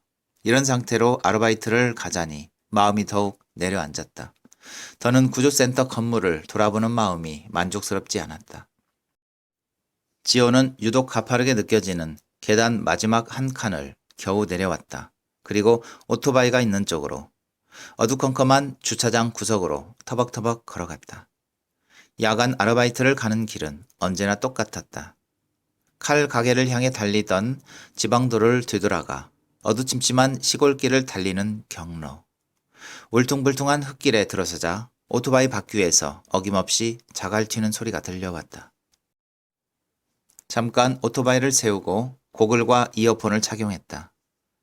라디오 어플리케이션을 켜고 마지막 파일을 재생하자 몇 분 전에 녹음된 일기예보가 흘러나왔다. 구름 낀 저녁이지만 밤사이 비 소식은 없다고 했다. 다만 점차 짙어지는 안개에 주의하라는 기상캐스터의 말이 지호는 너무 늦지 않게 작업을 끝내고 집으로 돌아가야겠다고 생각했다. 후미진 비포장도로는 가로등 불이 2개에 건너 하나씩만 들어왔다. 좌우는 불빛 하나 없는 논밭이었고 전방은 구조센터에서 시작된 야산의 능선들이 시커멓게 둘러쳐져 있었다. 자주 달리는 길이었지만 잊지 않고 안개등을 켰다. 아래쪽까지 빛이 들어와 흙바닥에 깔린 돌 알맹이들이 보였다. 오전에 속도를 내 달렸던 도로 위에서 지호는 조심스럽게 2바퀴를 몰았다. 불 꺼진 신호등을 여러 개 지나쳐 조용한 마을에 진입했다. 길가에 세워진 녹슨 표지판이 목적지에 도착한 것을 알렸다. 인도 쪽으로 한 칸 들어가 지금은 사용되지 않는 버스 정류장에 오토바이를 댔다. 바로 동업자 아저씨에게 전화를 걸었다. 조용한 마을이라 그런지 신호음이 귓가에서 유난히 크게 울렸다. 세 번째 신호가 닿았을 때 지호는 볼륨을 줄이고 이어폰을 귀에서 빼버렸다. 연결이 되지 않는다는 멘트가 나올 때까지 작은 신호가 끊이지 않을 것처럼 계속해서 이어졌다. 라이트를 끄고 오토바이에서 내리자 마주 서 있는 건물이 짙은 회색빛 실루엣으로 보였다. 약속 장소는 오래전 아이들의 발길이 끊긴 초등학교였다. 활짝 열려있는 교문을 통해 보이는 폐교의 모습이 음산했다. 깨진 유리창이 시커멓게 속을 노출했고 축구 골대와 철봉이 사라진 땅은 자갈밭 자체였다. 버려진 운동장 한편은 그나마 주민들이 키 작은 작물을 심어 밭으로 사용하는 듯 했지만 2층짜리 콘크리트 건물은 재활용이 불가능한 쓰레기처럼 완전히 방치된 채였다. 담벼락을 따라 학교 뒤편으로 가면 작은 개울이 나왔다. 개울은 먼 산에서 내려와 커다란 나무에 부서지고 두 갈래로 나뉘어 흘렀다. 휴대폰 플래시를 켜고 개울 근처로 난 뚝길을 걸었다. 물소리와 흙에 닿는 발소리 말고는 고요했다. 수면 위로 드러난 평평한 돌을 딛고 서자 사방에서 벌레 오는 소리가 지호를 감쌌다. 그대로 서서 휴대폰 빛을 끄고 운동화 밑바닥을 물에 적셨다. 어둠 속에서 숨을 죽이고 기다리면 반드시 반딧불이 하나가 빛을 흩뿌리며 날아올랐다. 한 마리가 빛을 밝히면 근처 풀포기에서도 미세하게 빛이 반짝거렸다. 빛은 여러 개가 산발적으로 깜빡이다가 하나로 합쳐지기도 하고 한순간 사라졌다가 까만 물빛에 비치기도 했다. 우연히 반딧불을 발견하고부터 지호는 약속 시간보다 일찍 도착해 혼자 개울의 징검다리를 건넜다. 액정을 최대한 어둡게 한 다음 카메라에 불빛을 담았다. 그렇게 찍은 동영상을 시우에게 보내곤 했다. 반딧불이는 엄청 오래 껍질을 벗고 또 엄청 오래 땅속에 머물러 있대. 성충이 될 때까지. 처음 동영상을 받은 날 시우는 같은 영상을 돌려보다가 휴대폰을 검색해 지호에게 보여주었다. 곤충들은 다 그렇지 않아? 애들이 특히 그렇대. 그래야 똥꼬에서 제대로 빛이 나는 걸까? 시우가 거실 불을 끄고 되물었다. 지호는 그날 어둠 속에서 빛나던 시우의 웃음과 목소리와 휴대폰 액정에 돌아다니던 작은 불빛들을 종종 생각했다.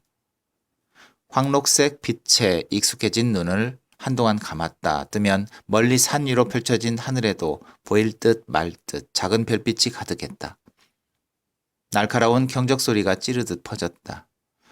시간을 확인하려고 켠 휴대폰 불빛에 여기저기 흩어져 있던 반딧불이 하나둘 사라졌다.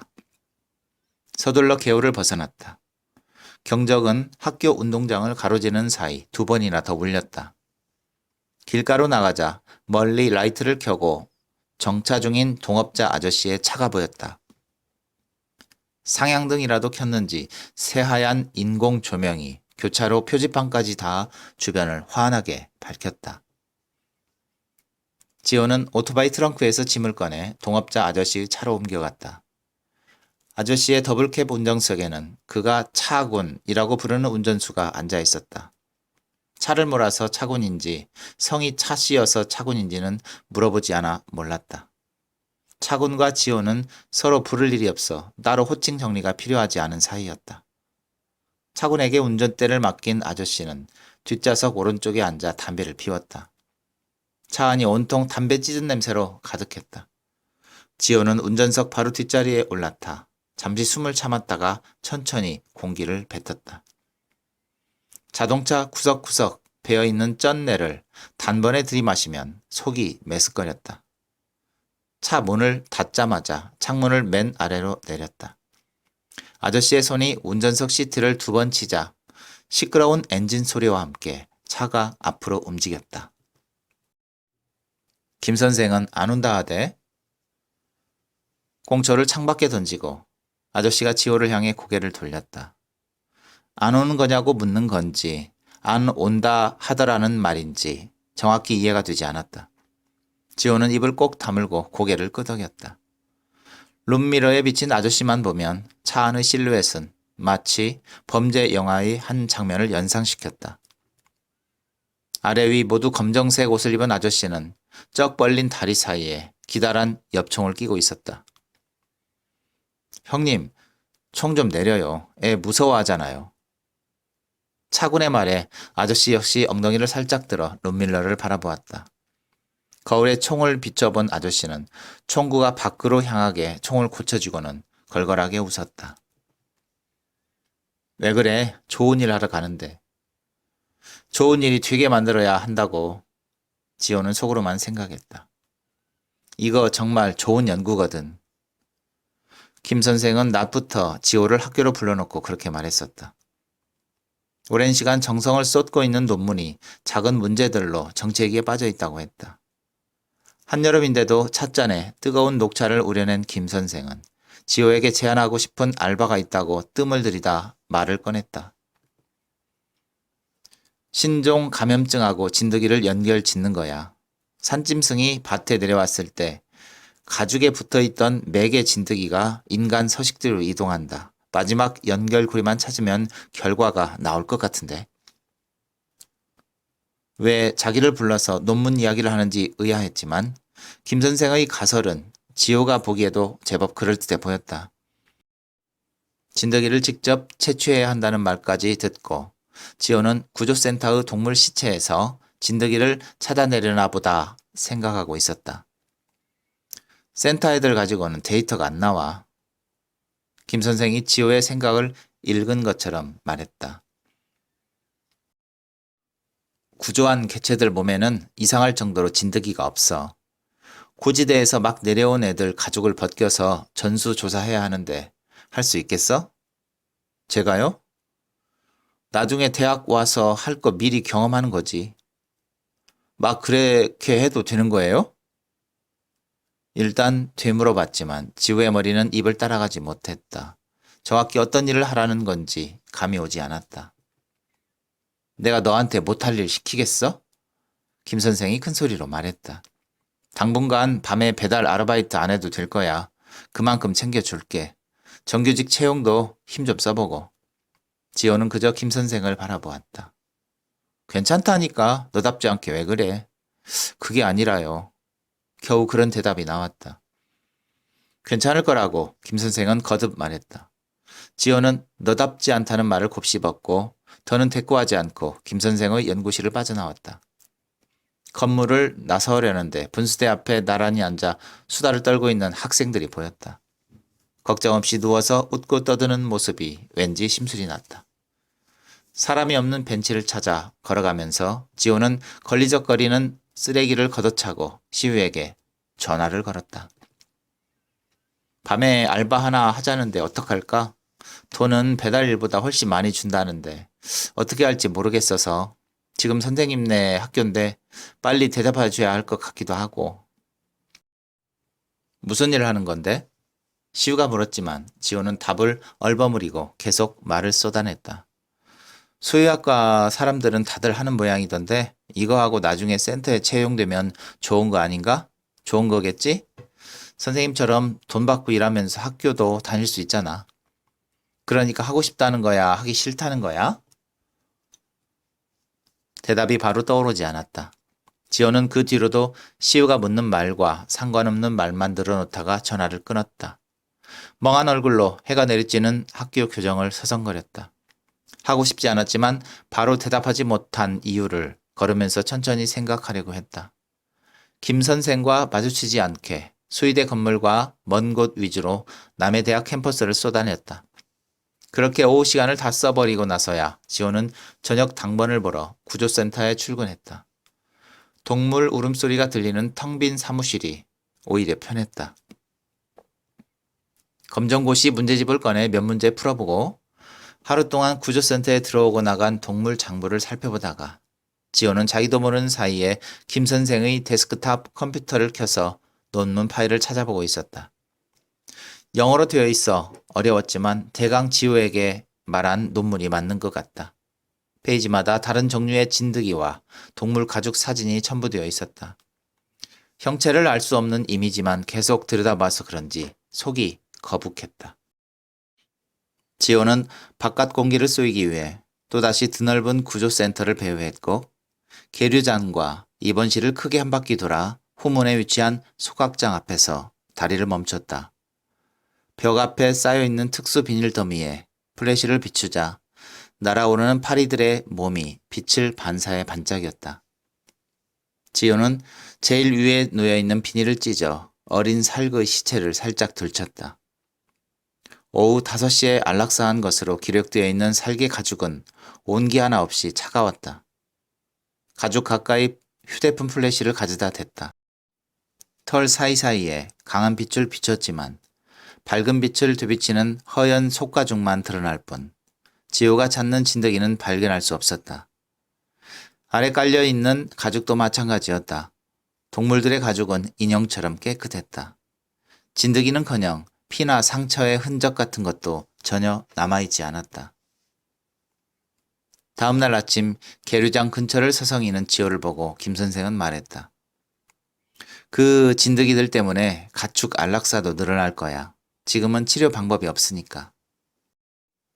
못 들은 척 했지만 틀린 말이 아니란 것쯤은 지호도 알았다. 전날 비닐에 쌓인 삭 밑에서 소각을 기다리던 두 구의 시체는 농가에서 데리고 온 개였다. 사무실 책상에는 진드기에 의한 인간 감염의 위험성을 사전 차단하기 위해 개들을 고통과 스트레스로부터 해방시키기 위해 안락사 조치한다는 수의사의 보고서가 놓여 있었다. 김 선생은 계류장 안으로 들어가면서 지호에게 덧붙였다. 결국 좋은 일이 되는 거잖아. 알아들어? 그런 말들에 기대어 지호는 살아있는 짐승의 가죽에서 진드기를 찾는 일이 가능해졌다. 요즘엔 아예 낮에는 구조센터에서 일하고 밤에는 유해 조류의 가죽을 벗기러 다녔다. 확신이 없는 마음 상태로 처음 밤 아르바이트를 시작한 지호는 이제 작은 희생을 동반하는 자신의 일이 신종 질환을 유발하는 진드기 예방에 크게 기여할지도 모른다는 거창한 생각을 종종 했다. 다행인 것은 지호가 잡는 고라니 같은 동물 역시 수의사가 센터에서 죽인 멧돼지처럼 국가가 지정한 해로운 짐승 목록에 들어가 있다는 사실이었다. 산촌으로 올라갈수록 가로등은 줄고 하늘은 점점 더 어두워졌다. 벌써 30분을 달렸다. 30분이면 슬슬 인적이 드문 경작지 부근이었고 동업자 아저씨는 그곳에서 2번이나 놓쳤던 고라니를 노리고 있었다. 지호는 창문을 열고서 라이트 전원을 켰다. 빛이 레이저처럼 목표를 찾아 꿈틀거렸다. 그러다 지호의 실수로 강렬한 빛이 마주오는 차의 전면 유리를 통과했다. 클렉션, 손가락질, 옆으로 나란히 서서 노려보기. 낮에 트럭을 마주했을 때와 비슷한 상황이 펼쳐졌다. 아저씨는 총구를 손에 쥔 채 지호가 평생 들어본 적 없는 욕을 입에서 뭉개놓고 창문을 내리고는 기어 들어가는 목소리로 먼저 용서를 구했다. 대장이 굴복하자 나머지 2사람도 상대의 시력이 회복될 때까지 연신 고개를 숙여야 했다. 그들은 차를 보낸 뒤에도 한동안 같은 자리에 머물렀다. 아저씨가 조금 전보다 더 낮은 데시벨로 중얼거렸다. 놀랐겠지? 죄송합니다. 저 때문에. 지호가 그렇게 말하자마자 아저씨가 걱정한 쪽이 상대 운전자가 아니라는 것을 눈치챘다. 아저씨는 밭을 보며 이야기했고 차고는 미등만 켠 채 도로변에서 가장 은밀한 지점을 찾아 핸들을 움직였다. 과연 그렇다면 소란을 피워서는 안 되었다. 왼쪽에서 오른쪽으로, 오른쪽에서 왼쪽으로 다시 지호의 서치라이트가 멀리 채소밭 위를 가로질렀다. 저게 뭐지? 하는 아저씨의 음성과 동시에 지호는 밭에서 순간적으로 반짝이는 물체를 발견했다. 빛을 반사한 물체가 김 선생이 연구하는 개체의 눈이 맞는지 확인이 필요했다.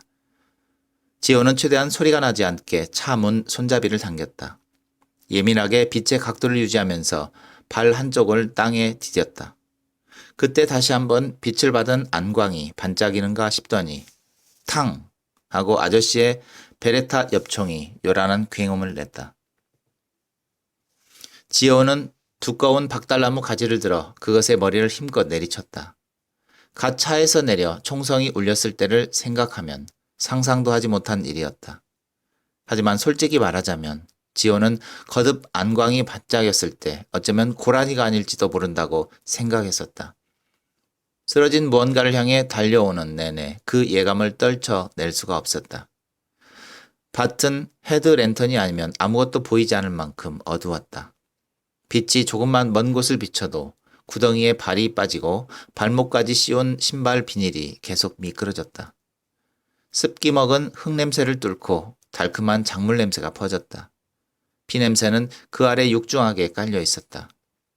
센터에서 맡아본 냄새와는 어딘가 다르다는 느낌 때문에 지호의 팔다리 털이 바짝 섰다. 피는 이전부터 농작물 밑에서 끓고 있는 것처럼 흙을 밟을 때마다 한층 강한 냄새를 풍겼다. 흔적을 따라간 땅에 정신없이 찍혀있는 발자국이 보였다. 가슴 높이까지 오는 돼지풀을 헤치고 숨소리를 쫓는 지호의 온몸에 두려움이 번졌다. 콩잎을 서리하다 쓰러진 그림자는 묵밭으로 도망쳐 필사적으로 움직였다. 희미한 형체는 두 무릎을 꿇고 고개를 들었다가 힘이 들어가지 않는지 이내 자리에 주저앉았다. 라이트에 비친 둔부가 붉고 하였다. 인간은 아니지만 고라니도 아닌 피 묻은 엉덩이. 엉덩이 주인이 둔부 위로 솟은 고개를 꺾어 지호를 노려보았다. 노루였다. 지호는 농구공처럼 튀어오른 심장을 제자리로 쓸어내렸다. 고라니부터 인간까지 지호의 상상 속에서 사실 노루보다 안 좋은 쪽이 더 많았다. 노루가 지호를 향해 세차게 울부짖었다. 소리가 묵밭을 넘어 농가에 닿을 것 같았다. 근처에 차를 대고 앉았을 밤의 동료들에게도 어쩌면 멀리 센터에 퇴근하지 않고 남아있을 낮의 동료에게도 소리가 닿을 것 같았다. 금방 안도가 훑고 간 자리에 새로운 불안이 밀려들었다. 산 높이 자리 잡은 조상들이 인간 농사를 망치지 않는 덕에 노루는 아직 유해조수 지정동물이 아니었다. 고라니와는 다르게 포획이 불법이었다. 노루를 쏜 것이 알려지면 그깟 연구는 변명거리도 되지 않았다. 지호는 어떻게든 노루를 살려보내기로 마음먹었다. 계류장에서 익힌 손길로 노루를 이렇게 세우고 최대한 다정하게 앞으로 밀어보았다. 엉덩이 한쪽에 구멍이 난 노루는 밀면 밀수록 거친 숨을 껄떡거렸고 그 모습을 보면서 지호는 아저씨를 원망했다. 차라리 숨이 끊어졌다면 수습이 쉬었다. 평소 몸통을 노릴 때면 연발을 쏘던 사람이 오늘은 왜 한 발만 쐈는지. 아저씨의 변덕 때문에 지호의 아르바이트가 몇 배는 어려워졌다. 마지막 힘을 짜낸 노루가 또다시 귀성을 질렀다. 나를 죽여줘. 신이 통역이라도 했는지 순간 지호에게는 비명소리가 그렇게 들렸다. 고통스러운 숨을 삼킨 노루가 지호를 향해 안달하고 있었다. 처음에 지호는 그 부탁을 외면하고 노루를 계속 안전한 곳으로 밀었다. 확인 사살만큼은 하지 않겠다고 다짐했었다. 내가 죽이는 건 아니야. 아저씨가 죽이고 나는 죽은 아이의 가죽을 수거할 뿐이야.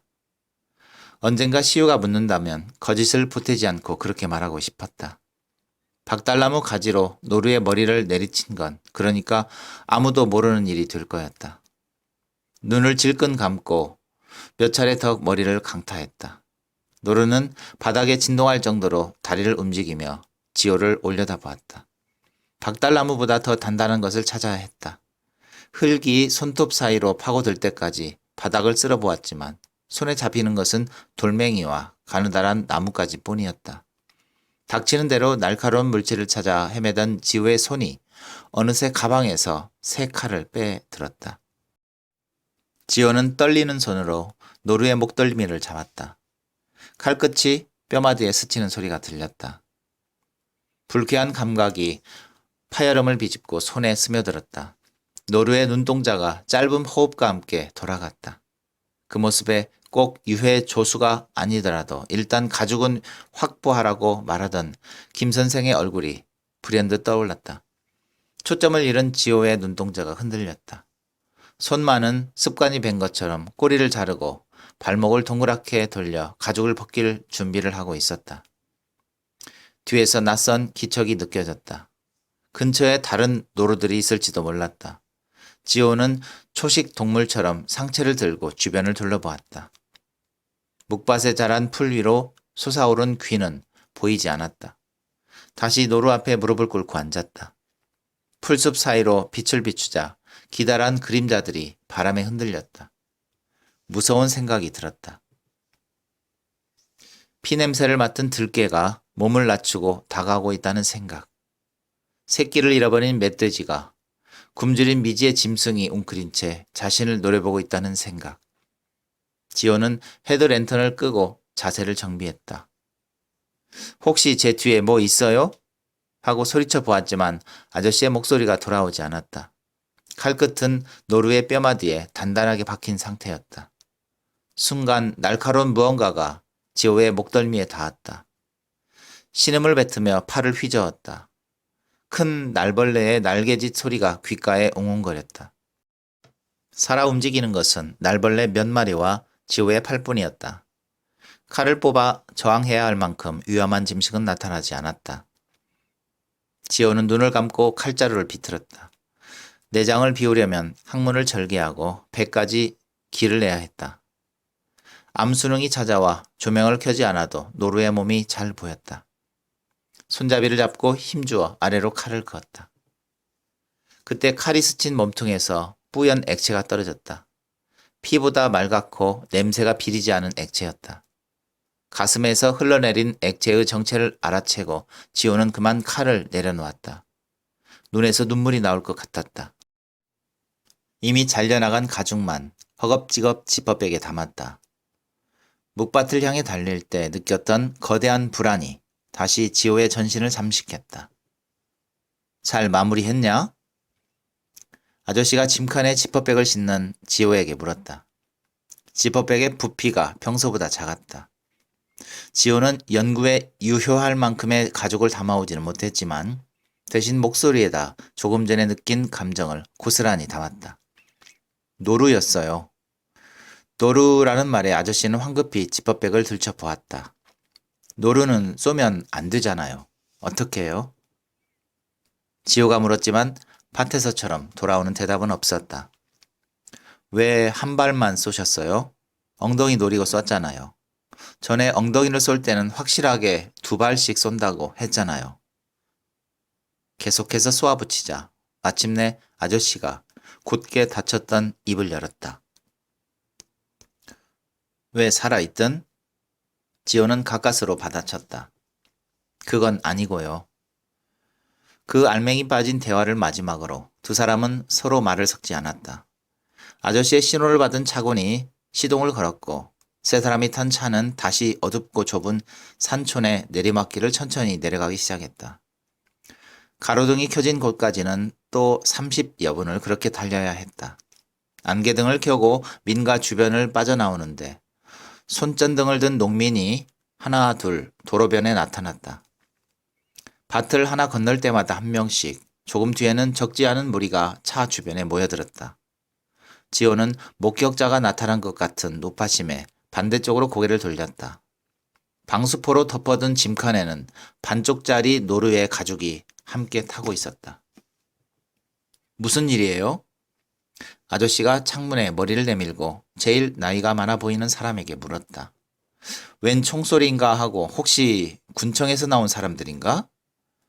차 앞을 막아선 노인이 짐칸을 슬쩍 보고 창문 틈으로 세 사람을 훑어보았다. 예, 비슷해요. 밭을 망치는 고라니가 있다고 해서. 아저씨가 그렇게 말하고 차에서 내리는 동안 사람들은 짐칸에 몰려들어 방수포를 만져댔다. 물컹한 지퍼백을 만진 남자의 손에 피가 묻었고 그것을 본 할머니의 입에서 외마디 비명이 터져나왔다. 이어서 나온 것은 안도와 환호였다. 사람들은 흐뭇한 눈으로 서로의 얼굴을 바라보거나 농사가 편해지겠다며 홀가분한 숨을 내뱉었다. 아저씨는 방수포를 다시 덮고 사람들을 집으로 돌려보냈다.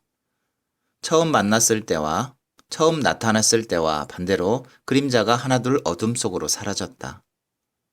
다만 한 사람만은 자동차 옆에 그대로 남아 아저씨를 주시했다. 노인의 걸걸한 목소리는 아저씨가 뒷좌석 가까이 돌아왔을 때 다시 창밖에서 들렸다. 정말 고라니인가? 그럼요. 아무거나 막 잡으면 안 돼. 우리도 큰일 납니다. 아저씨가 대답했다. 저 위에 버려진 묵밭 옆에가 내가 농사를 짓는 콩밭인데 거기 고라니만 내려오는 거 아니거든. 군청에다 잡아달라고 몇 번을 말했는데 왜 잡아주질 않아? 뭐가 내려오는데 노루 같은 거요? 긍정의 의미인지 노인의 목소리가 더 이상 들리지 않았다. 지호는 묵밭을 헤치고 나가느라 옷에 묻은 도깨비 풀을 떼어내며 두 사람의 그림자를 지켜보았다. 둘은 서로 바라보기만 할 뿐 아무런 말도 하지 않았다. 아저씨는 차에서 노인을 조금 떨어뜨린 뒤에야 들릴 듯 말 듯한 목소리로 속닥거렸다. 그놈 방금 우리가 잡았어요. 노루라 엉덩이 가죽이 허옇잖아. 그러니까 그만 가세요. 어르신만 알고 계시고. 짐칸 앞을 어슬렁거리던 노인의 목소리가 한층 누그러졌다. 한 마리 잡아주면 보통 군청에서는 얼마씩 쳐주냐? 그건 왜요? 원래 노루는 진짜 안 되는 거예요. 고라니 꼬리나 가져가야 몇만 원 주는 거지. 내가 고마워서 그래. 이거 가지고 가. 노인은 주머니 여럿 달린 조끼에서 구깃구깃한 지폐 몇 장을 꺼냈다. 아이, 이거 안 되는데. 아저씨는 노인을 데리고 차에서 몇 걸음 더 떨어졌다. 가 담뱃값이나 하라고 채근하는 노인의 목소리도 점차 멀어져 갔다. 지우가 밭에서 느낀 불안이 다시 차 안을 가득 채울 정도로 커다랗게 확대되었다. 아저씨가 받은 돈 때문인지 아니면 예상치 못한 사람들의 태도 때문인지는 확실하지 않았다. 차로 돌아온 아저씨는 농가의 히어로라도 된 양 의기양양했고 그 모습을 보는 지호의 마음은 점점 혼란스럽기만 했다. 자갈밭에 흔들거리며 다음 지점으로 가면서 지호는 다시 아저씨에게 말을 걸었다. 사람들한테도 따로 돈을 받아요? 아저씨는 천연스럽게 대답했다. 농사를 도와줘서 고맙다잖아. 그러니까 꼭 밀렵 같잖아요. 고라니도 군청에서 돈은 주잖아. 너도 김 박사한테 두당 10개씩 챙겨 받는다면서? 좋은 게 좋은 거지 뭘 그래. 아저씨는 주머니에서 첫 번째로 잡히는 지폐를 꺼내 지호 앞으로 내밀었다. 돈을 끼운 둘째, 셋째 손가락의 스냅이 너도 수고했지 참 하고 말한 것 같았다. 지호는 아저씨가 내민 손을 밀쳐냈다. 10,000원짜리 지폐 한 장이 매트 바닥으로 떨어졌다. 뭐 하자는 거야? 다 그럴만 하니까 그러는 거 아니야. 아저씨가 신경질적으로 소리치고 돈을 주었다. 지호는 놀라서 몸이 움찔했다.